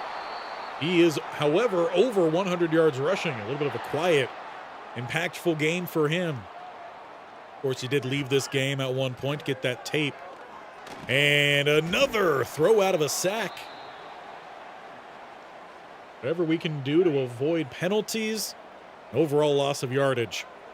Turnovers also would be great. 2nd and 10. Follow your blocks, or maybe not. Nickel does not do anything on that play besides get in the way. 3rd and 11 then. As the rush is quick, passes, however, still out to Bam. Breaks the tackle, but not for long. He still loses a yard on the play. Navin Hicks makes his way over to the sideline. Looked like it might have been the wrong sideline, but medical attention still there. That is going to be a punt here for ULM. And a start with a penalty is not great. Dylan Howell. Pass, however, knocked away by Andre Mack, and an injury here to one of their offensive linemen. Can we start to get some sacks, perhaps?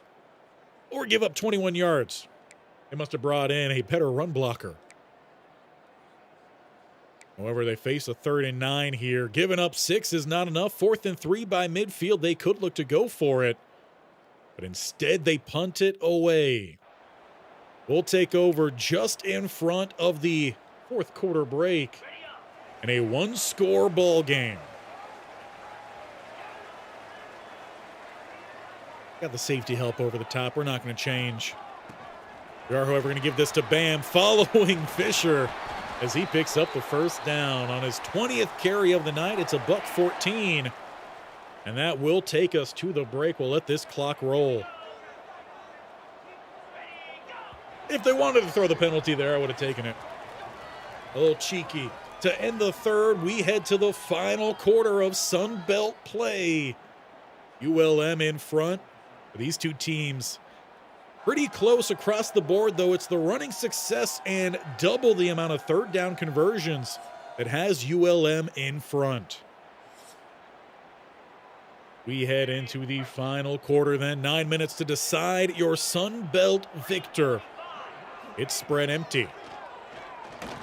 And it's Armenta looking to step up. Does not get the block he was hoping for from Buckhalter. Is still a gain of 7. That keeps you well in front of the sticks, in front of the schedule. You could open things up here then on 2nd and 3. And Buckhalter with the catch. That's a 1st down for the Warhawks. We'll see Coach go hurry up here. And a timely hit, but a diving snag. It's the freshman laying out for that one. This time we could cut Armenta a little bit of some slack with that pass a little off because he got drilled on the release. The freshman helps make up for it. What a play. 1st and 10, and there's no space there. Deshaun Davis once again making the play for the Eagles. And calling the name of this front 4 quite often today. As they bring the delayed corner blitz, it's floated outside. McReynolds trying to get the spin back inside. He's got 7. 5 catches for him, 35 additional yards. He's by a $150 from scrimmage. The 3rd and 3. And they'll trust him with the rock. 9 has him secured, but then throws him backwards, and they're not giving him forward progress. I don't know how I feel about that. The NFL, that's a first down. College, it's all up to the referees. Hard count, and it looks like they're going to get it the next play. Drawing off the big fella who couldn't hold his water. That'll move us up then to the, or down, I should say, to the 22. A little bit of some play action here. Safeties, though, they're protecting the outside as the blitz does its job. Armenta not moving around in the pocket all too cleanly there. Or maybe a little RPO here might help us out a little bit. We'll go right side this time. Buckhalter will pick up 4.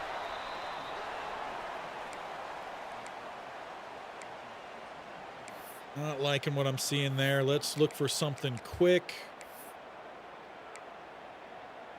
Go all hitches. Might have a man-on-man across the board here. Hard count there late. They didn't bite. It's Armenta trying to step up, but he will be short by about 2 yards. And while we could definitely go for it here, we're going to take a hopeful 2-score lead in the 4th. It's Lawson with the field goal down the middle. Warhawks with a little bit of some breathing room here with 4:20 to play. Comes down to the defense then to pick up some stops. If they get into a shaky situation, we will jump in, especially at this point of the game and this kind of game where we haven't seen much from them in the second half. Picking up 8, though, there on 2nd is big. Passes knocked away. 4th and 2. They go for it, getting 2, but it is not enough. We take over at the 30. The chance to put this game away. A check out of the slants. I really hope we got a better line wherever we go next time. We can help that because we're going to be involved a little bit in the recruiting. That was rough. And a great job from 19 to fill that hole. Right when I thought it was opening up. 3rd and 9. Gonna send our man in motion here. You know, not a good throw, but a massive hit. It is still a first down for ULM. Buckhalter just got lit up, but he bounces up and he's right back out onto that field. Adrenaline saving him right now. As that is Green with a catch, gain of 7.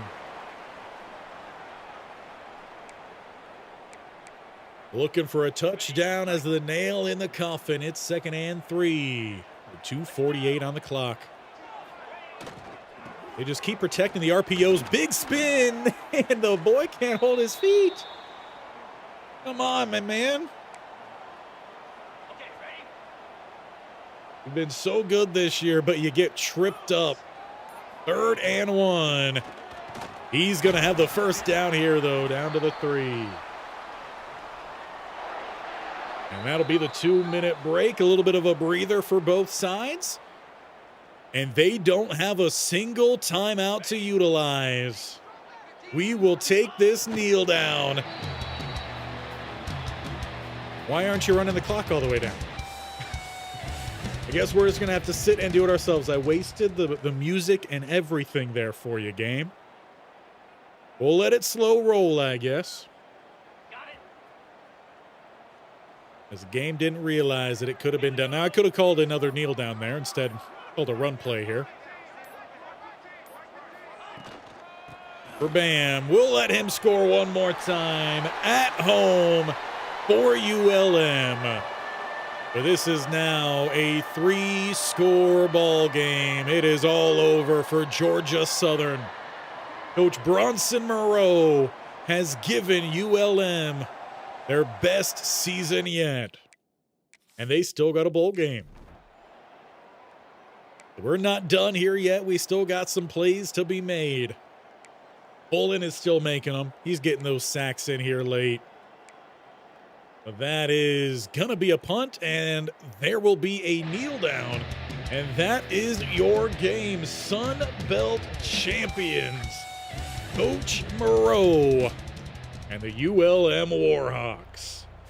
What a season. And to make sure you don't miss out on any other future shenanigans here with Coach Moreau and College Football 27 and more, make sure you hit that bell icon down below.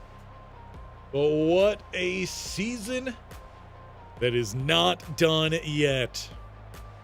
Bam McReynolds helping bring that title home, but we are also looking for a bowl game win as well. So let's see who's it gonna be against. This will obviously be our final game, but after this game, we still have to decide, or at least take a look at what our options will be for next season. Make sure you stay tuned for that, so that way you can leave your vote. That poll will be posted post-stream. But we win the Sun Belt. Let's go ahead and grab a little... Actually, I don't need that because I can just download that image. Make my life a little bit easier. But we'll definitely be including that next time in the next thumbnail. That's the word. We played a lot of games here today. Brain is running low. Well, let's get on over and find out who that next opponent is going to be. Final one for us in season 1 of the prequel.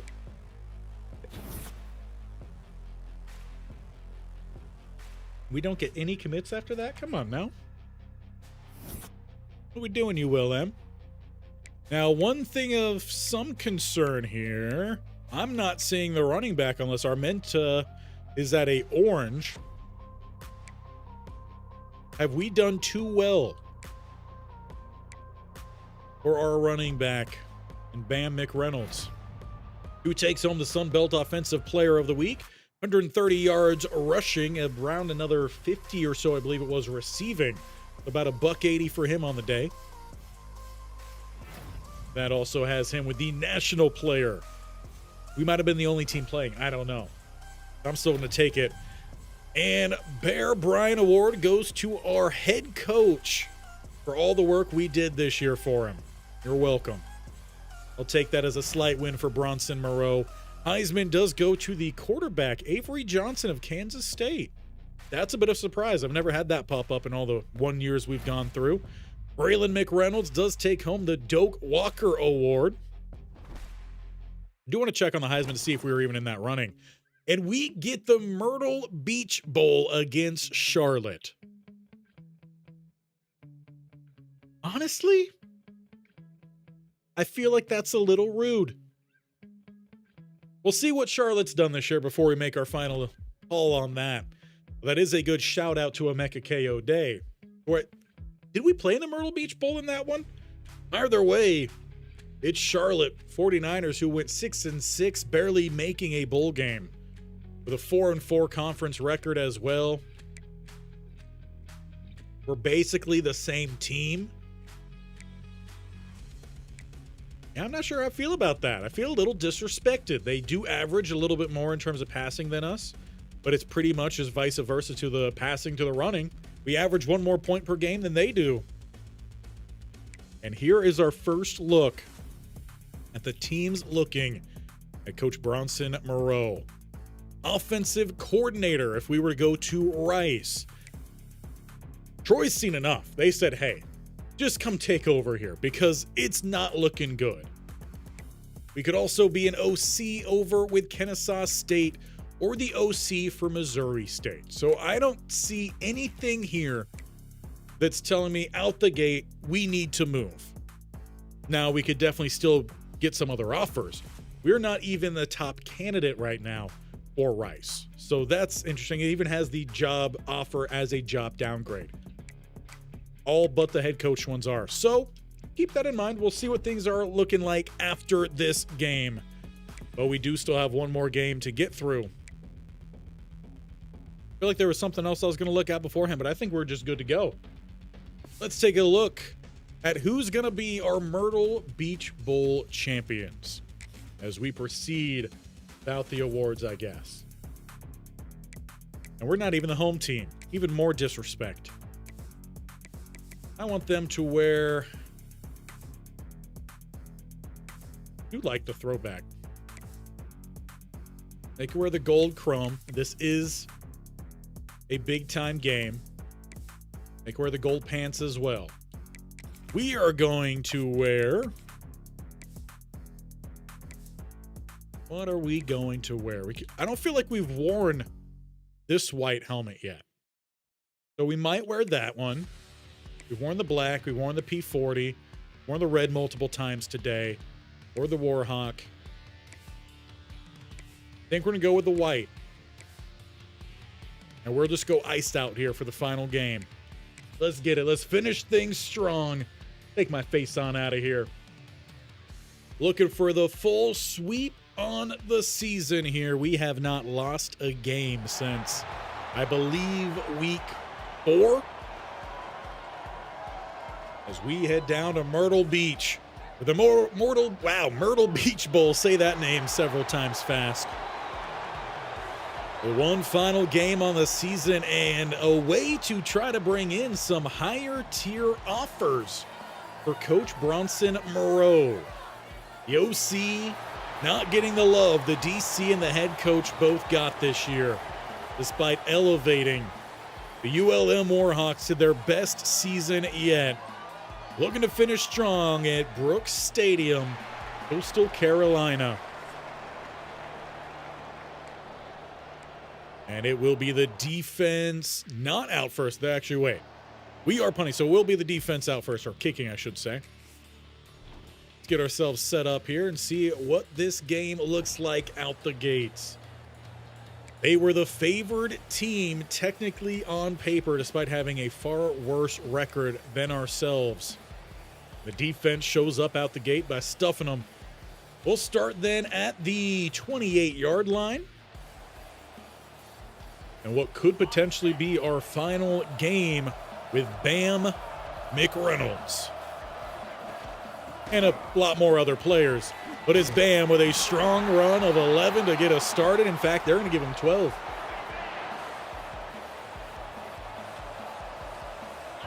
They've got to respect Bam. And hopefully open play up over the middle. Trujillo in and out of his hand. Don't want to see that from the freshman. He's had some big plays this year. Looking for those blocks, taking their time to develop. We'll take a gain of 4, though. 3rd and 6. A hard count. He almost thought about it. And getting sacked through the block. Gaffney, what are you doing out there, my guy? Just trying to step up there, and we just got stuck over to the left tackle. Have to punt that one away. Neither side with any points off their opening drive. Stronger start here. Second time out for the 49ers. As it's 3rd and 7 and thrown away by Connor Harrell. We'll punt that one away. The score stays deadlocked at 0. Make sure we get our double team. Spread either side. And it's a good double to the safety. Bam McReynolds, too focused on the outside guy. It's the safety who brings him down following a big run.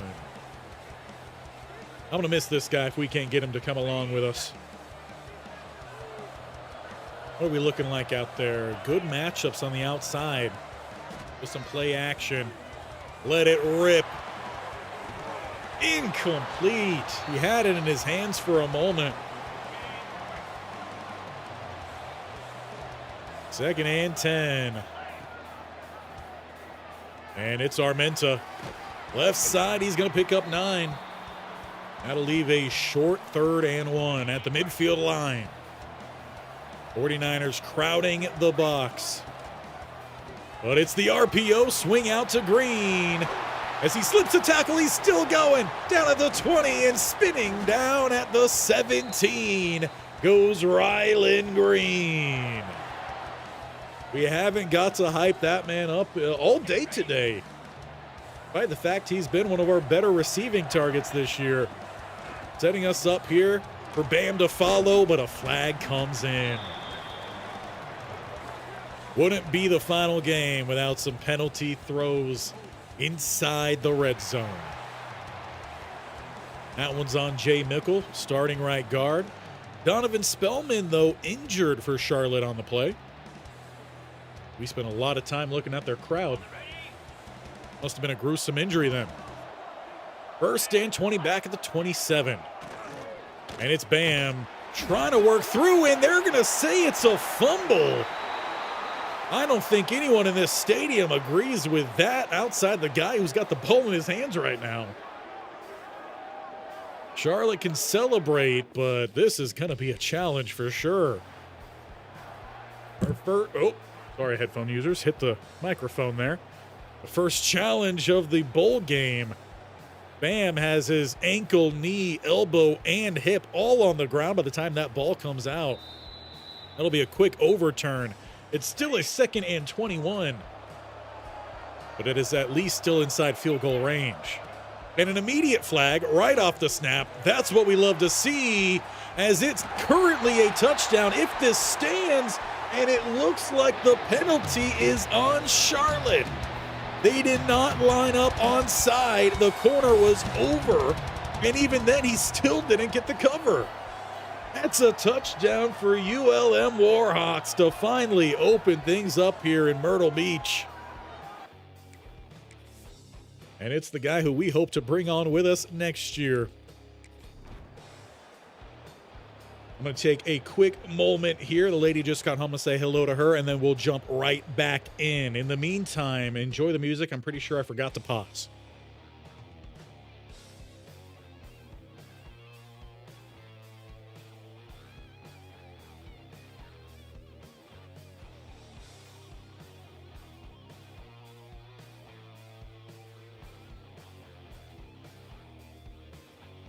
And now that we're back, now I could look to actually pause up that music. One time, I swear, I'm going to get it right for the whole stream. What were we doing again? We were simming through. Up 7-0, and it's 13 yards to Justin Olson. Defense here with a 2nd and 8, and they give up 23 now to Donald Chaney. Didn't get to see too much of him. It's quite funny, though, that their running back is wearing number 5. As that was the number we took with Emeka Kayode when we spent our time. Sack comes in from Carl Glass. Our time at Charlotte. And they end up punting after that sack. Absolutely huge. We will take over then at the 20.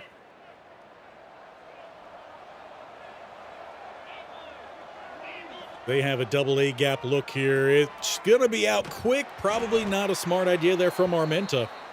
Clearly, he wasn't wanting to deal with any of those defenders sat lurking. But that takes us to the end of the quarter.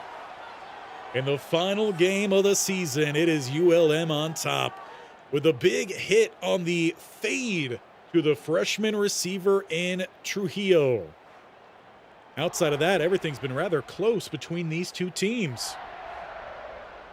Granted, if we take what has happened this year with ULM, they've played in a lot of close games early on. They've opened things up later in the game. As we are into the second quarter here, that's a big hit and an injury on the field. It's Jay Mickle. He had a holding call earlier that helped push back the offense. Luckily, that was when we did find Trujillo with that touchdown toss. So hopefully, we'll see a little bit more of that. Facing a 3rd and 8 here. Slant is open. It's going to be caught. First down, Griffin, up to the 37. It's the final game. You got to go until you can't go anymore. The 1st and 10. Looking to continue this drive here. Passes backside. Godfrey with a grab. Going to pick up 8. And that is Aiden Armenta at about 84 yards passing in this one. About half of it being that touchdown toss to Trujillo. Good run there from McReynolds. He's sitting close to 50 on the game. We're still pretty early on. As he stretches this one all the way outside. If he was able to get around 16 there, that is Tylen Baldwin. He would have had a lot of space up the sideline. Unfortunately, he loses 5. It's 2nd and 15. Little pump fake.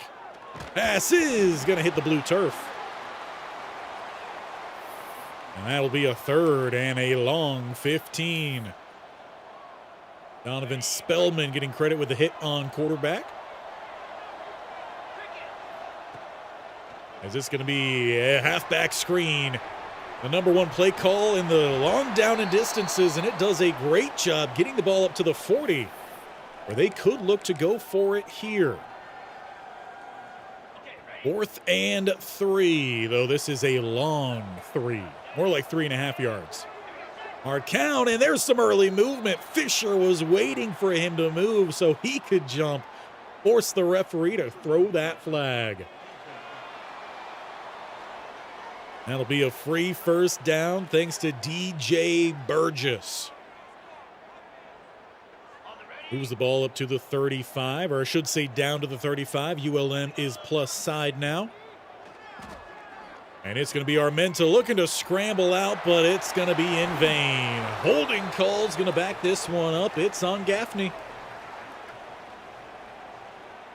Only what we've come to expect, but still this team has done a great job all year of overcoming their own mistakes. We'll just have to keep doing that in this one. Ball is pushed back then to the 45. The trip set out to the left-hand side. Good matchup on the outside as well. With some play action.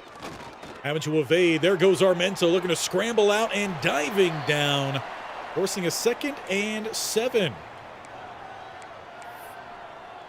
Or something with some underneath play here. Trujillo could go deep downfield again, going to depend on what that outside corner does, and safety roam over the top. Does look to help out over the top. Flag is down, plus the sack. We've said it once, we'll say it again. If you're going to give up a sack, or check that, rewind that back. If you're going to give up a holding call, you do not give up a sack. You don't let your quarterback get hit on the play you cheated on. 3rd and 17, and they are mugging the front. Well, hard count, nothing for free. Going to have to earn it all here. It's a good block there. And it's Armenta looking to scramble out here to get hopefully back into field goal range. It looks like they've got it there. Right hash, you're going to have to fight back, plus the wind is going against Larson here. For a 2-score lead, and he shanks it. Just a little too much pressure on him, and he's not done great under pressure. Perhaps trying to put a little too much leg on that one. Oh, for the 49ers, that is good news. It keeps this just a 7-point ball game and a 1-score ball game. Wilson going to start him off with a nice gain. 1st down to follow by Harrell. It's then now 3 to Chaney. They're doing a good job of at least spreading out the ball here. Pass is thrown away. 3rd and 7. They only get 4 going back to Chaney. We'll get the ball back then. 3:20. Once again, a chance to take a 2-score lead. We just lost all the forward momentum we had on that last drive with the penalties. And Armenta with a keeper here. Some of his decisions don't make sense. Sometimes he keeps it. Sometimes he hands it off. There's ways to read those, and he did not read that one correctly. Throws outside. It's Campbell. However, well short of the 1st down. And that leaves 3rd and 13. Spread wide, 2 receiver stacks. As they look to try to get the 49ers all the way bought in, and they had it set up well. Unfortunately, the running back was tripped up by the time the ball was thrown. So 1st and 10 then at the 47. And an interception by Tyrese Hopkins. Let's go ahead and play some positive music here as the defense forces a turnover. and gives us a short field. We start plus side 49. I do like the hat-on-hat situation here. Don't like the pulling guard, though.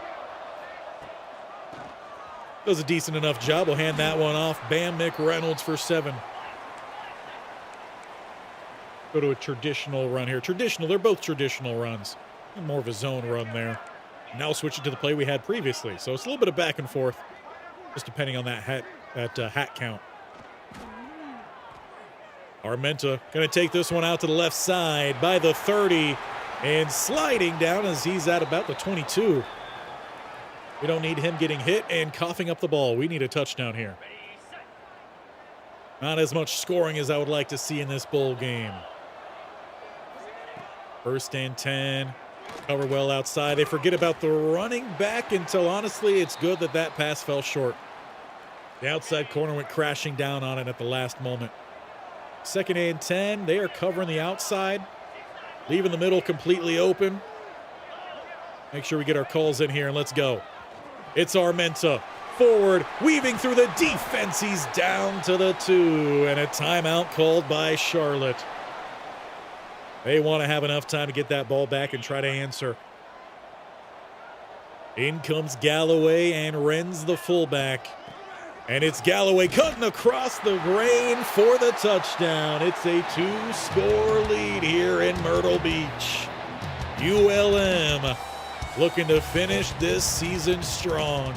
How come we got camera guys out there with just their phone? Maybe we got live tweeters. Live tweeters on the sideline here in Myrtle Beach. As Larson looks to tack on that point after. Donovan Spellman shaken up. That's a note for us to attack down the middle then. This game moves along. Speaking of moving along, so will we. Less than a minute left. Charlotte starts with a knocked away pass. Tyrese Hopkins had the pick last time. They get 6 to follow. 3rd and 4. It's knocked away again by Hopkins. 4th and 4. They do punt it away. 17 seconds left. I'm fine with us running this one to the break and taking this to halftime where we should get ball to start off up by 14. Basley really has not done much, though, as the return man this year. Okay, ready? And we are looking primed up here in the second half. We start a little bit of a counter. It's Bam with 3. He's averaging 5.2 yards a rush. We're stacking the line here. We're already chewing a little bit of some clock as well. Armenta sliding into the ankle there, a 6. Somehow he avoids, and somehow we don't get the first down mark. Guess he started that slide a little early. So 3rd and inches. And we will float that one out late. It's Ryland Green turning up with a first down to the 43. That is over 100 passing now from Armenta. A little bit more play action. No one quite getting open, and eventually the rush gets back there. It is Tyler McMichael. Sounds like a rock star from the 80s. Probably from Britain. 2nd and 18.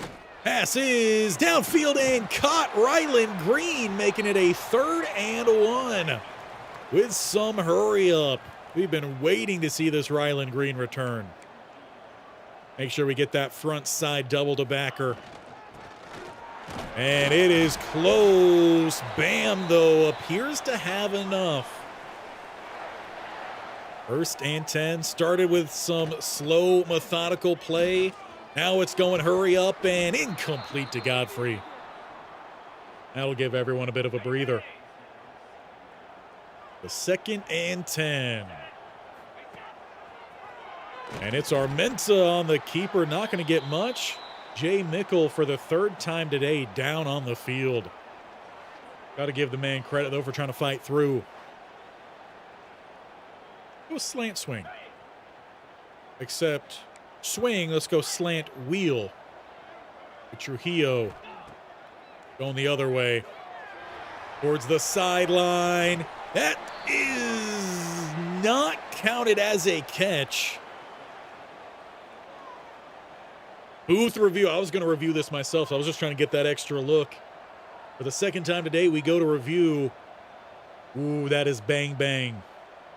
All depends on when that catch happens. If that left foot is down already, it's hard to tell with that angle. I could see this going either way. And there's whistles, but no one says anything. One more look, and again, just kidding. But the ball is placed down at the 22. They give the freshman the catch. It's another big play here from Trujillo. And honestly, that hesitation from 35 ends up saving him. That's Shea Taylor. Looked like he was going to give up the outside. Didn't quite hit it as quickly as I think he was hoping. Doesn't work out. RPO here is going to be a quick throw outside to Buckhalter. He's going to pick up half the distance. I wouldn't mind going with this again. See what the coverage is out there. Now they got their better man here on our slot man. The freshman doing them dirty too many times. And off the mark. Good press coverage, threw that off. TJ Clinkscales, I think is what it said. But a chance to still tack on some more points here, this time with less weight on his shoulders, is still no good. Just to the left. Larson not making a name for himself here in the bowl game. In fact, he's doing the opposite. Does still at least stay a 14-point ball game. Charlotte has yet to find the end zone or a field goal yet. Devontae Jacobs trying to help him out. They are picking up some yardage here.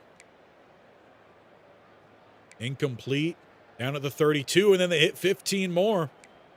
They're looking to finally hit pay dirt, and it's Connor Harrell with a quarterback run of 16 to get into the end zone. It's now 14-7, and the pressure is back on the Warhawks to keep in charge of this game. We are still up a touchdown, so we don't need to play risky by any means. But we do need a good drive here. And we need someone to just get a little bit of a shiver there on the man on the outside. Too many times have we been tackled by the trailing defender. A little hard count action there. No one jumps. He's someone to break open. Lofted. Not quite enough. I think we need a little bit more speed there to cross early enough. Maybe a little bit more depth too. 3rd and 11. One hard count, no one jumps. So to bring a little bit more pressure. Armenta's going to look to step up immediately. He's got the first down and more up to the 48. Surprisingly going hurry up there as well. They get everyone back lined up here. I think he tripped. I wish I knew. What a weird way to end that one as we will bring the third quarter to a close. We've got one final quarter, and it's a one-score game.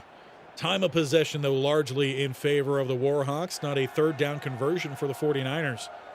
5 of them for ULM as they look to close out the final game of the season with a bowl game win in Myrtle Beach.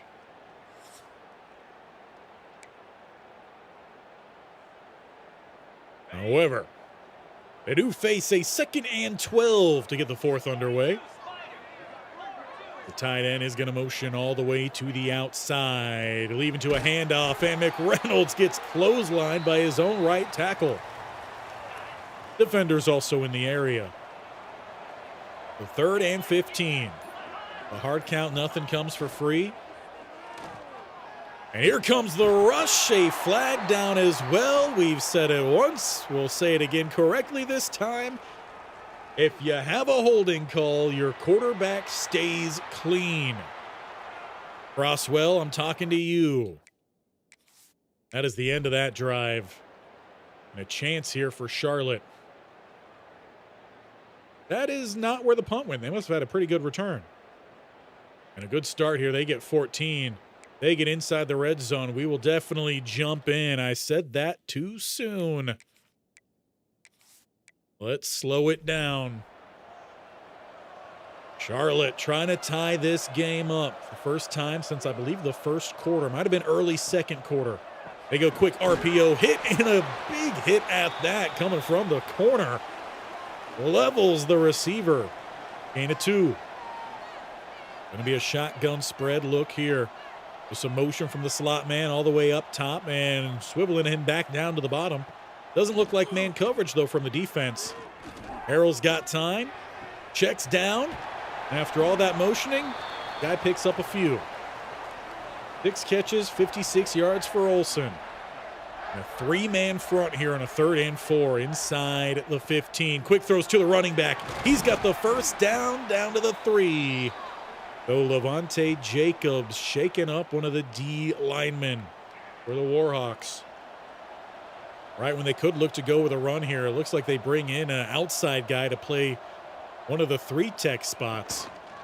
They're going to look to take advantage with a run, but it's a big hit delivered by the defense. Leaves a 2nd and goal. 2 up top. Olsen in the slot plus the tight end.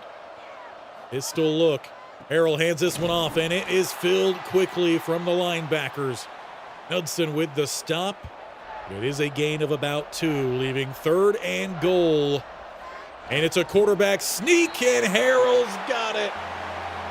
We've got a tie ball game here. Charlotte with the answer. Inside 5 to play. They need the point after to officially tie this game. Pretty long quarterback sneak there as well.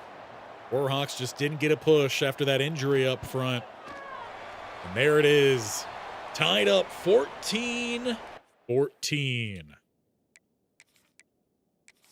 We'll get through the kick to follow.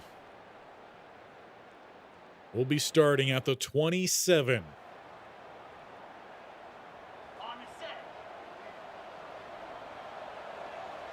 They are going to stack the front side here. Bam, only with 1. I'll see a little bit of a mix between some hurry up and some chew the clock. Just want to get them in a bad spot here. The running game just hasn't opened as much, and that's because we're just not getting a block there. I think that was the backup right tackle Croswell in the game as Mickle's gone in and out throughout this one. 3rd and 5, getting the hard count, and they almost jumped off sides, but we snapped it too soon. It is caught by Buckhalter, but we are not given the first. Not sure how I feel about that. 4th and inches. Hard count now. They jump early. We will still take this, but we will be accepting that penalty for some extra yardage. Still have the first down either way.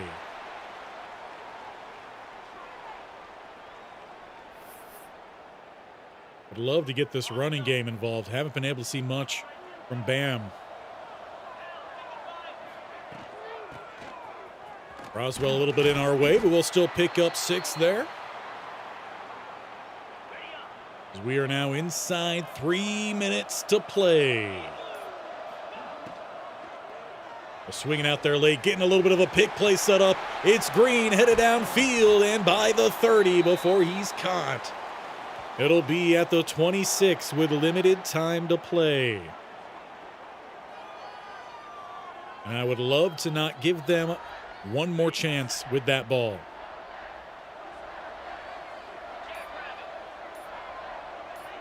Let that clock continue to drain down. In fact, we can let this hit the 2-minute break right there.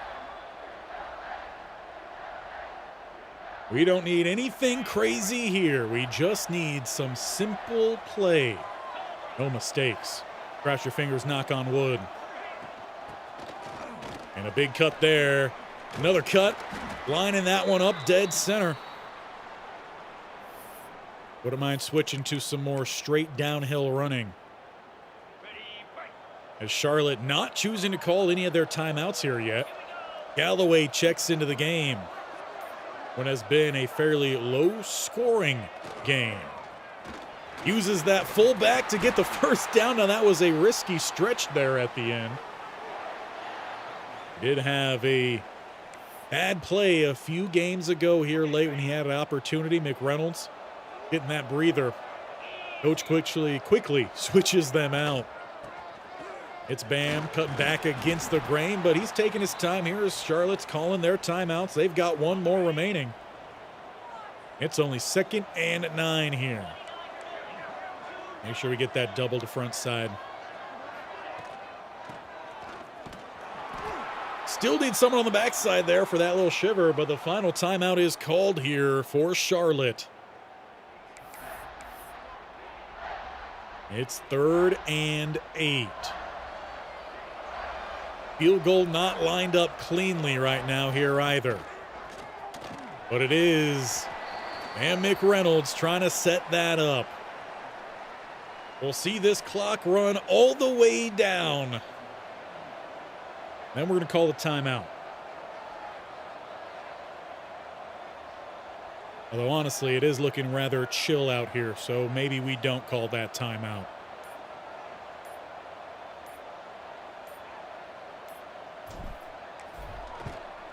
Instead, we'll take the lead with the field goal. Now we just have to hold on for 22 seconds. And we might as well play what we can here. We'll let the defense manage the defense. Not a bad kick. Hoping for a return, which we do get. Got to wrap him up, though. That was looking a little worrying. All right, defense, it's up to you. Go win us this game. With 19 seconds on the clock. And about a 77-yard field ahead of the 49ers. And Harrell doesn't feel comfortable. He looks to scramble out here, looking for the sideline and gains nothing. However, he does run about 7 seconds off that clock. Enough time for a couple plays if you are able to stop it. Harrell throws it away. Doesn't like the setup. Now if you're lucky, you got 2, but it's looking like possibly just 1. Expect a Hail Mary attempt here. 3rd and 10. Back at the 23. Harrell launches it downfield. Incomplete, but with 2 seconds left. We're not done yet. Myrtle Beach Bowl comes down to this play right here. Harrell throws downfield, and that hits the turf. This game is over. It's a perfect end to the season for Coach Bronson Moreau and the ULM Warhawks. They did not light up the scoreboard like I believe he hoped they would. But it is still a big game to win. A bowl game, conference championship. And that rivalry win, all for Coach Bronson Moreau before he possibly packs up his bag and heads to somewhere new. One thing we will do, however, before we get on to the next week as we do celebrate that Myrtle Beach Bowl win, is save it. And then we're going to see what the job offers look like in the following week. So let's make sure we get a nice save in here. You guys can clearly see I do a lot of saving. I have every season of the Kent State series saved, so we could go back and take a look at guys if we need. But to make sure you don't miss out on the next stream here for Coach Bronson Moreau and to leave your input, if you have not already, make sure you do hit that bell icon in the bottom right corner to subscribe, or you can do it down below, whatever you do prefer. And if you're down below, might as well make sure you're also hitting that bell icon. And if you enjoyed this longer stream today, as we've hit just about 3 hours, make sure you do leave it a big old thumbs up. There we go. That's all the plugging I got to do.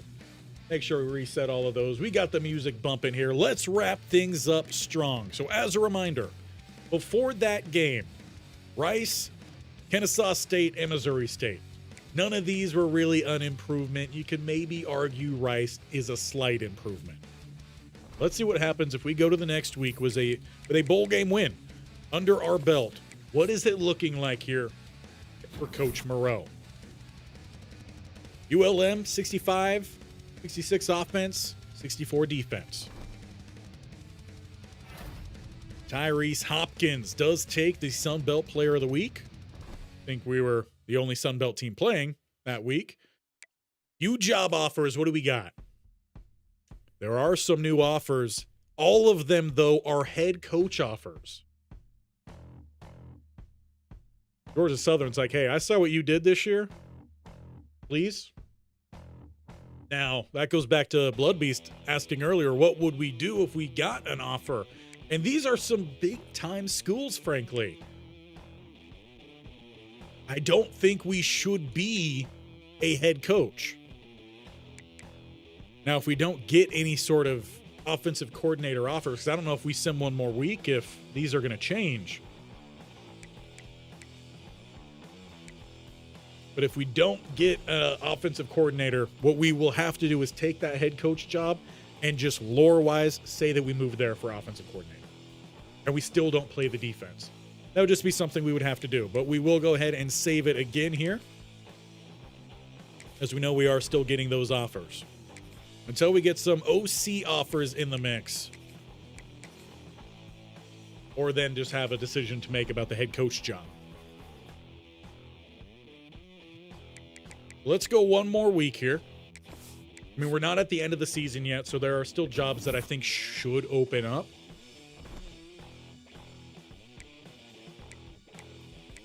But there aren't any offers coming in this week. What happens if we check the coaching carousel?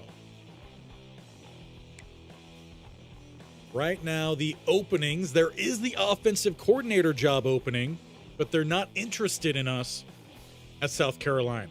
I feel like that could have been a cool transition. But they are not currently interested in us. They're looking at the OC. It wasn't anywhere. The OC from Rice and the OC from Appalachia State. So we have that previous save. We could go back to that. Let's keep going forward. A week 4-4. We're still not at the end of the year yet, so I think there could still be some changes. Still no offers. That's a national championship week. What happens if we go one more week? I have a feeling we might have to go back to that previous save and make a decision then on the head coach spot.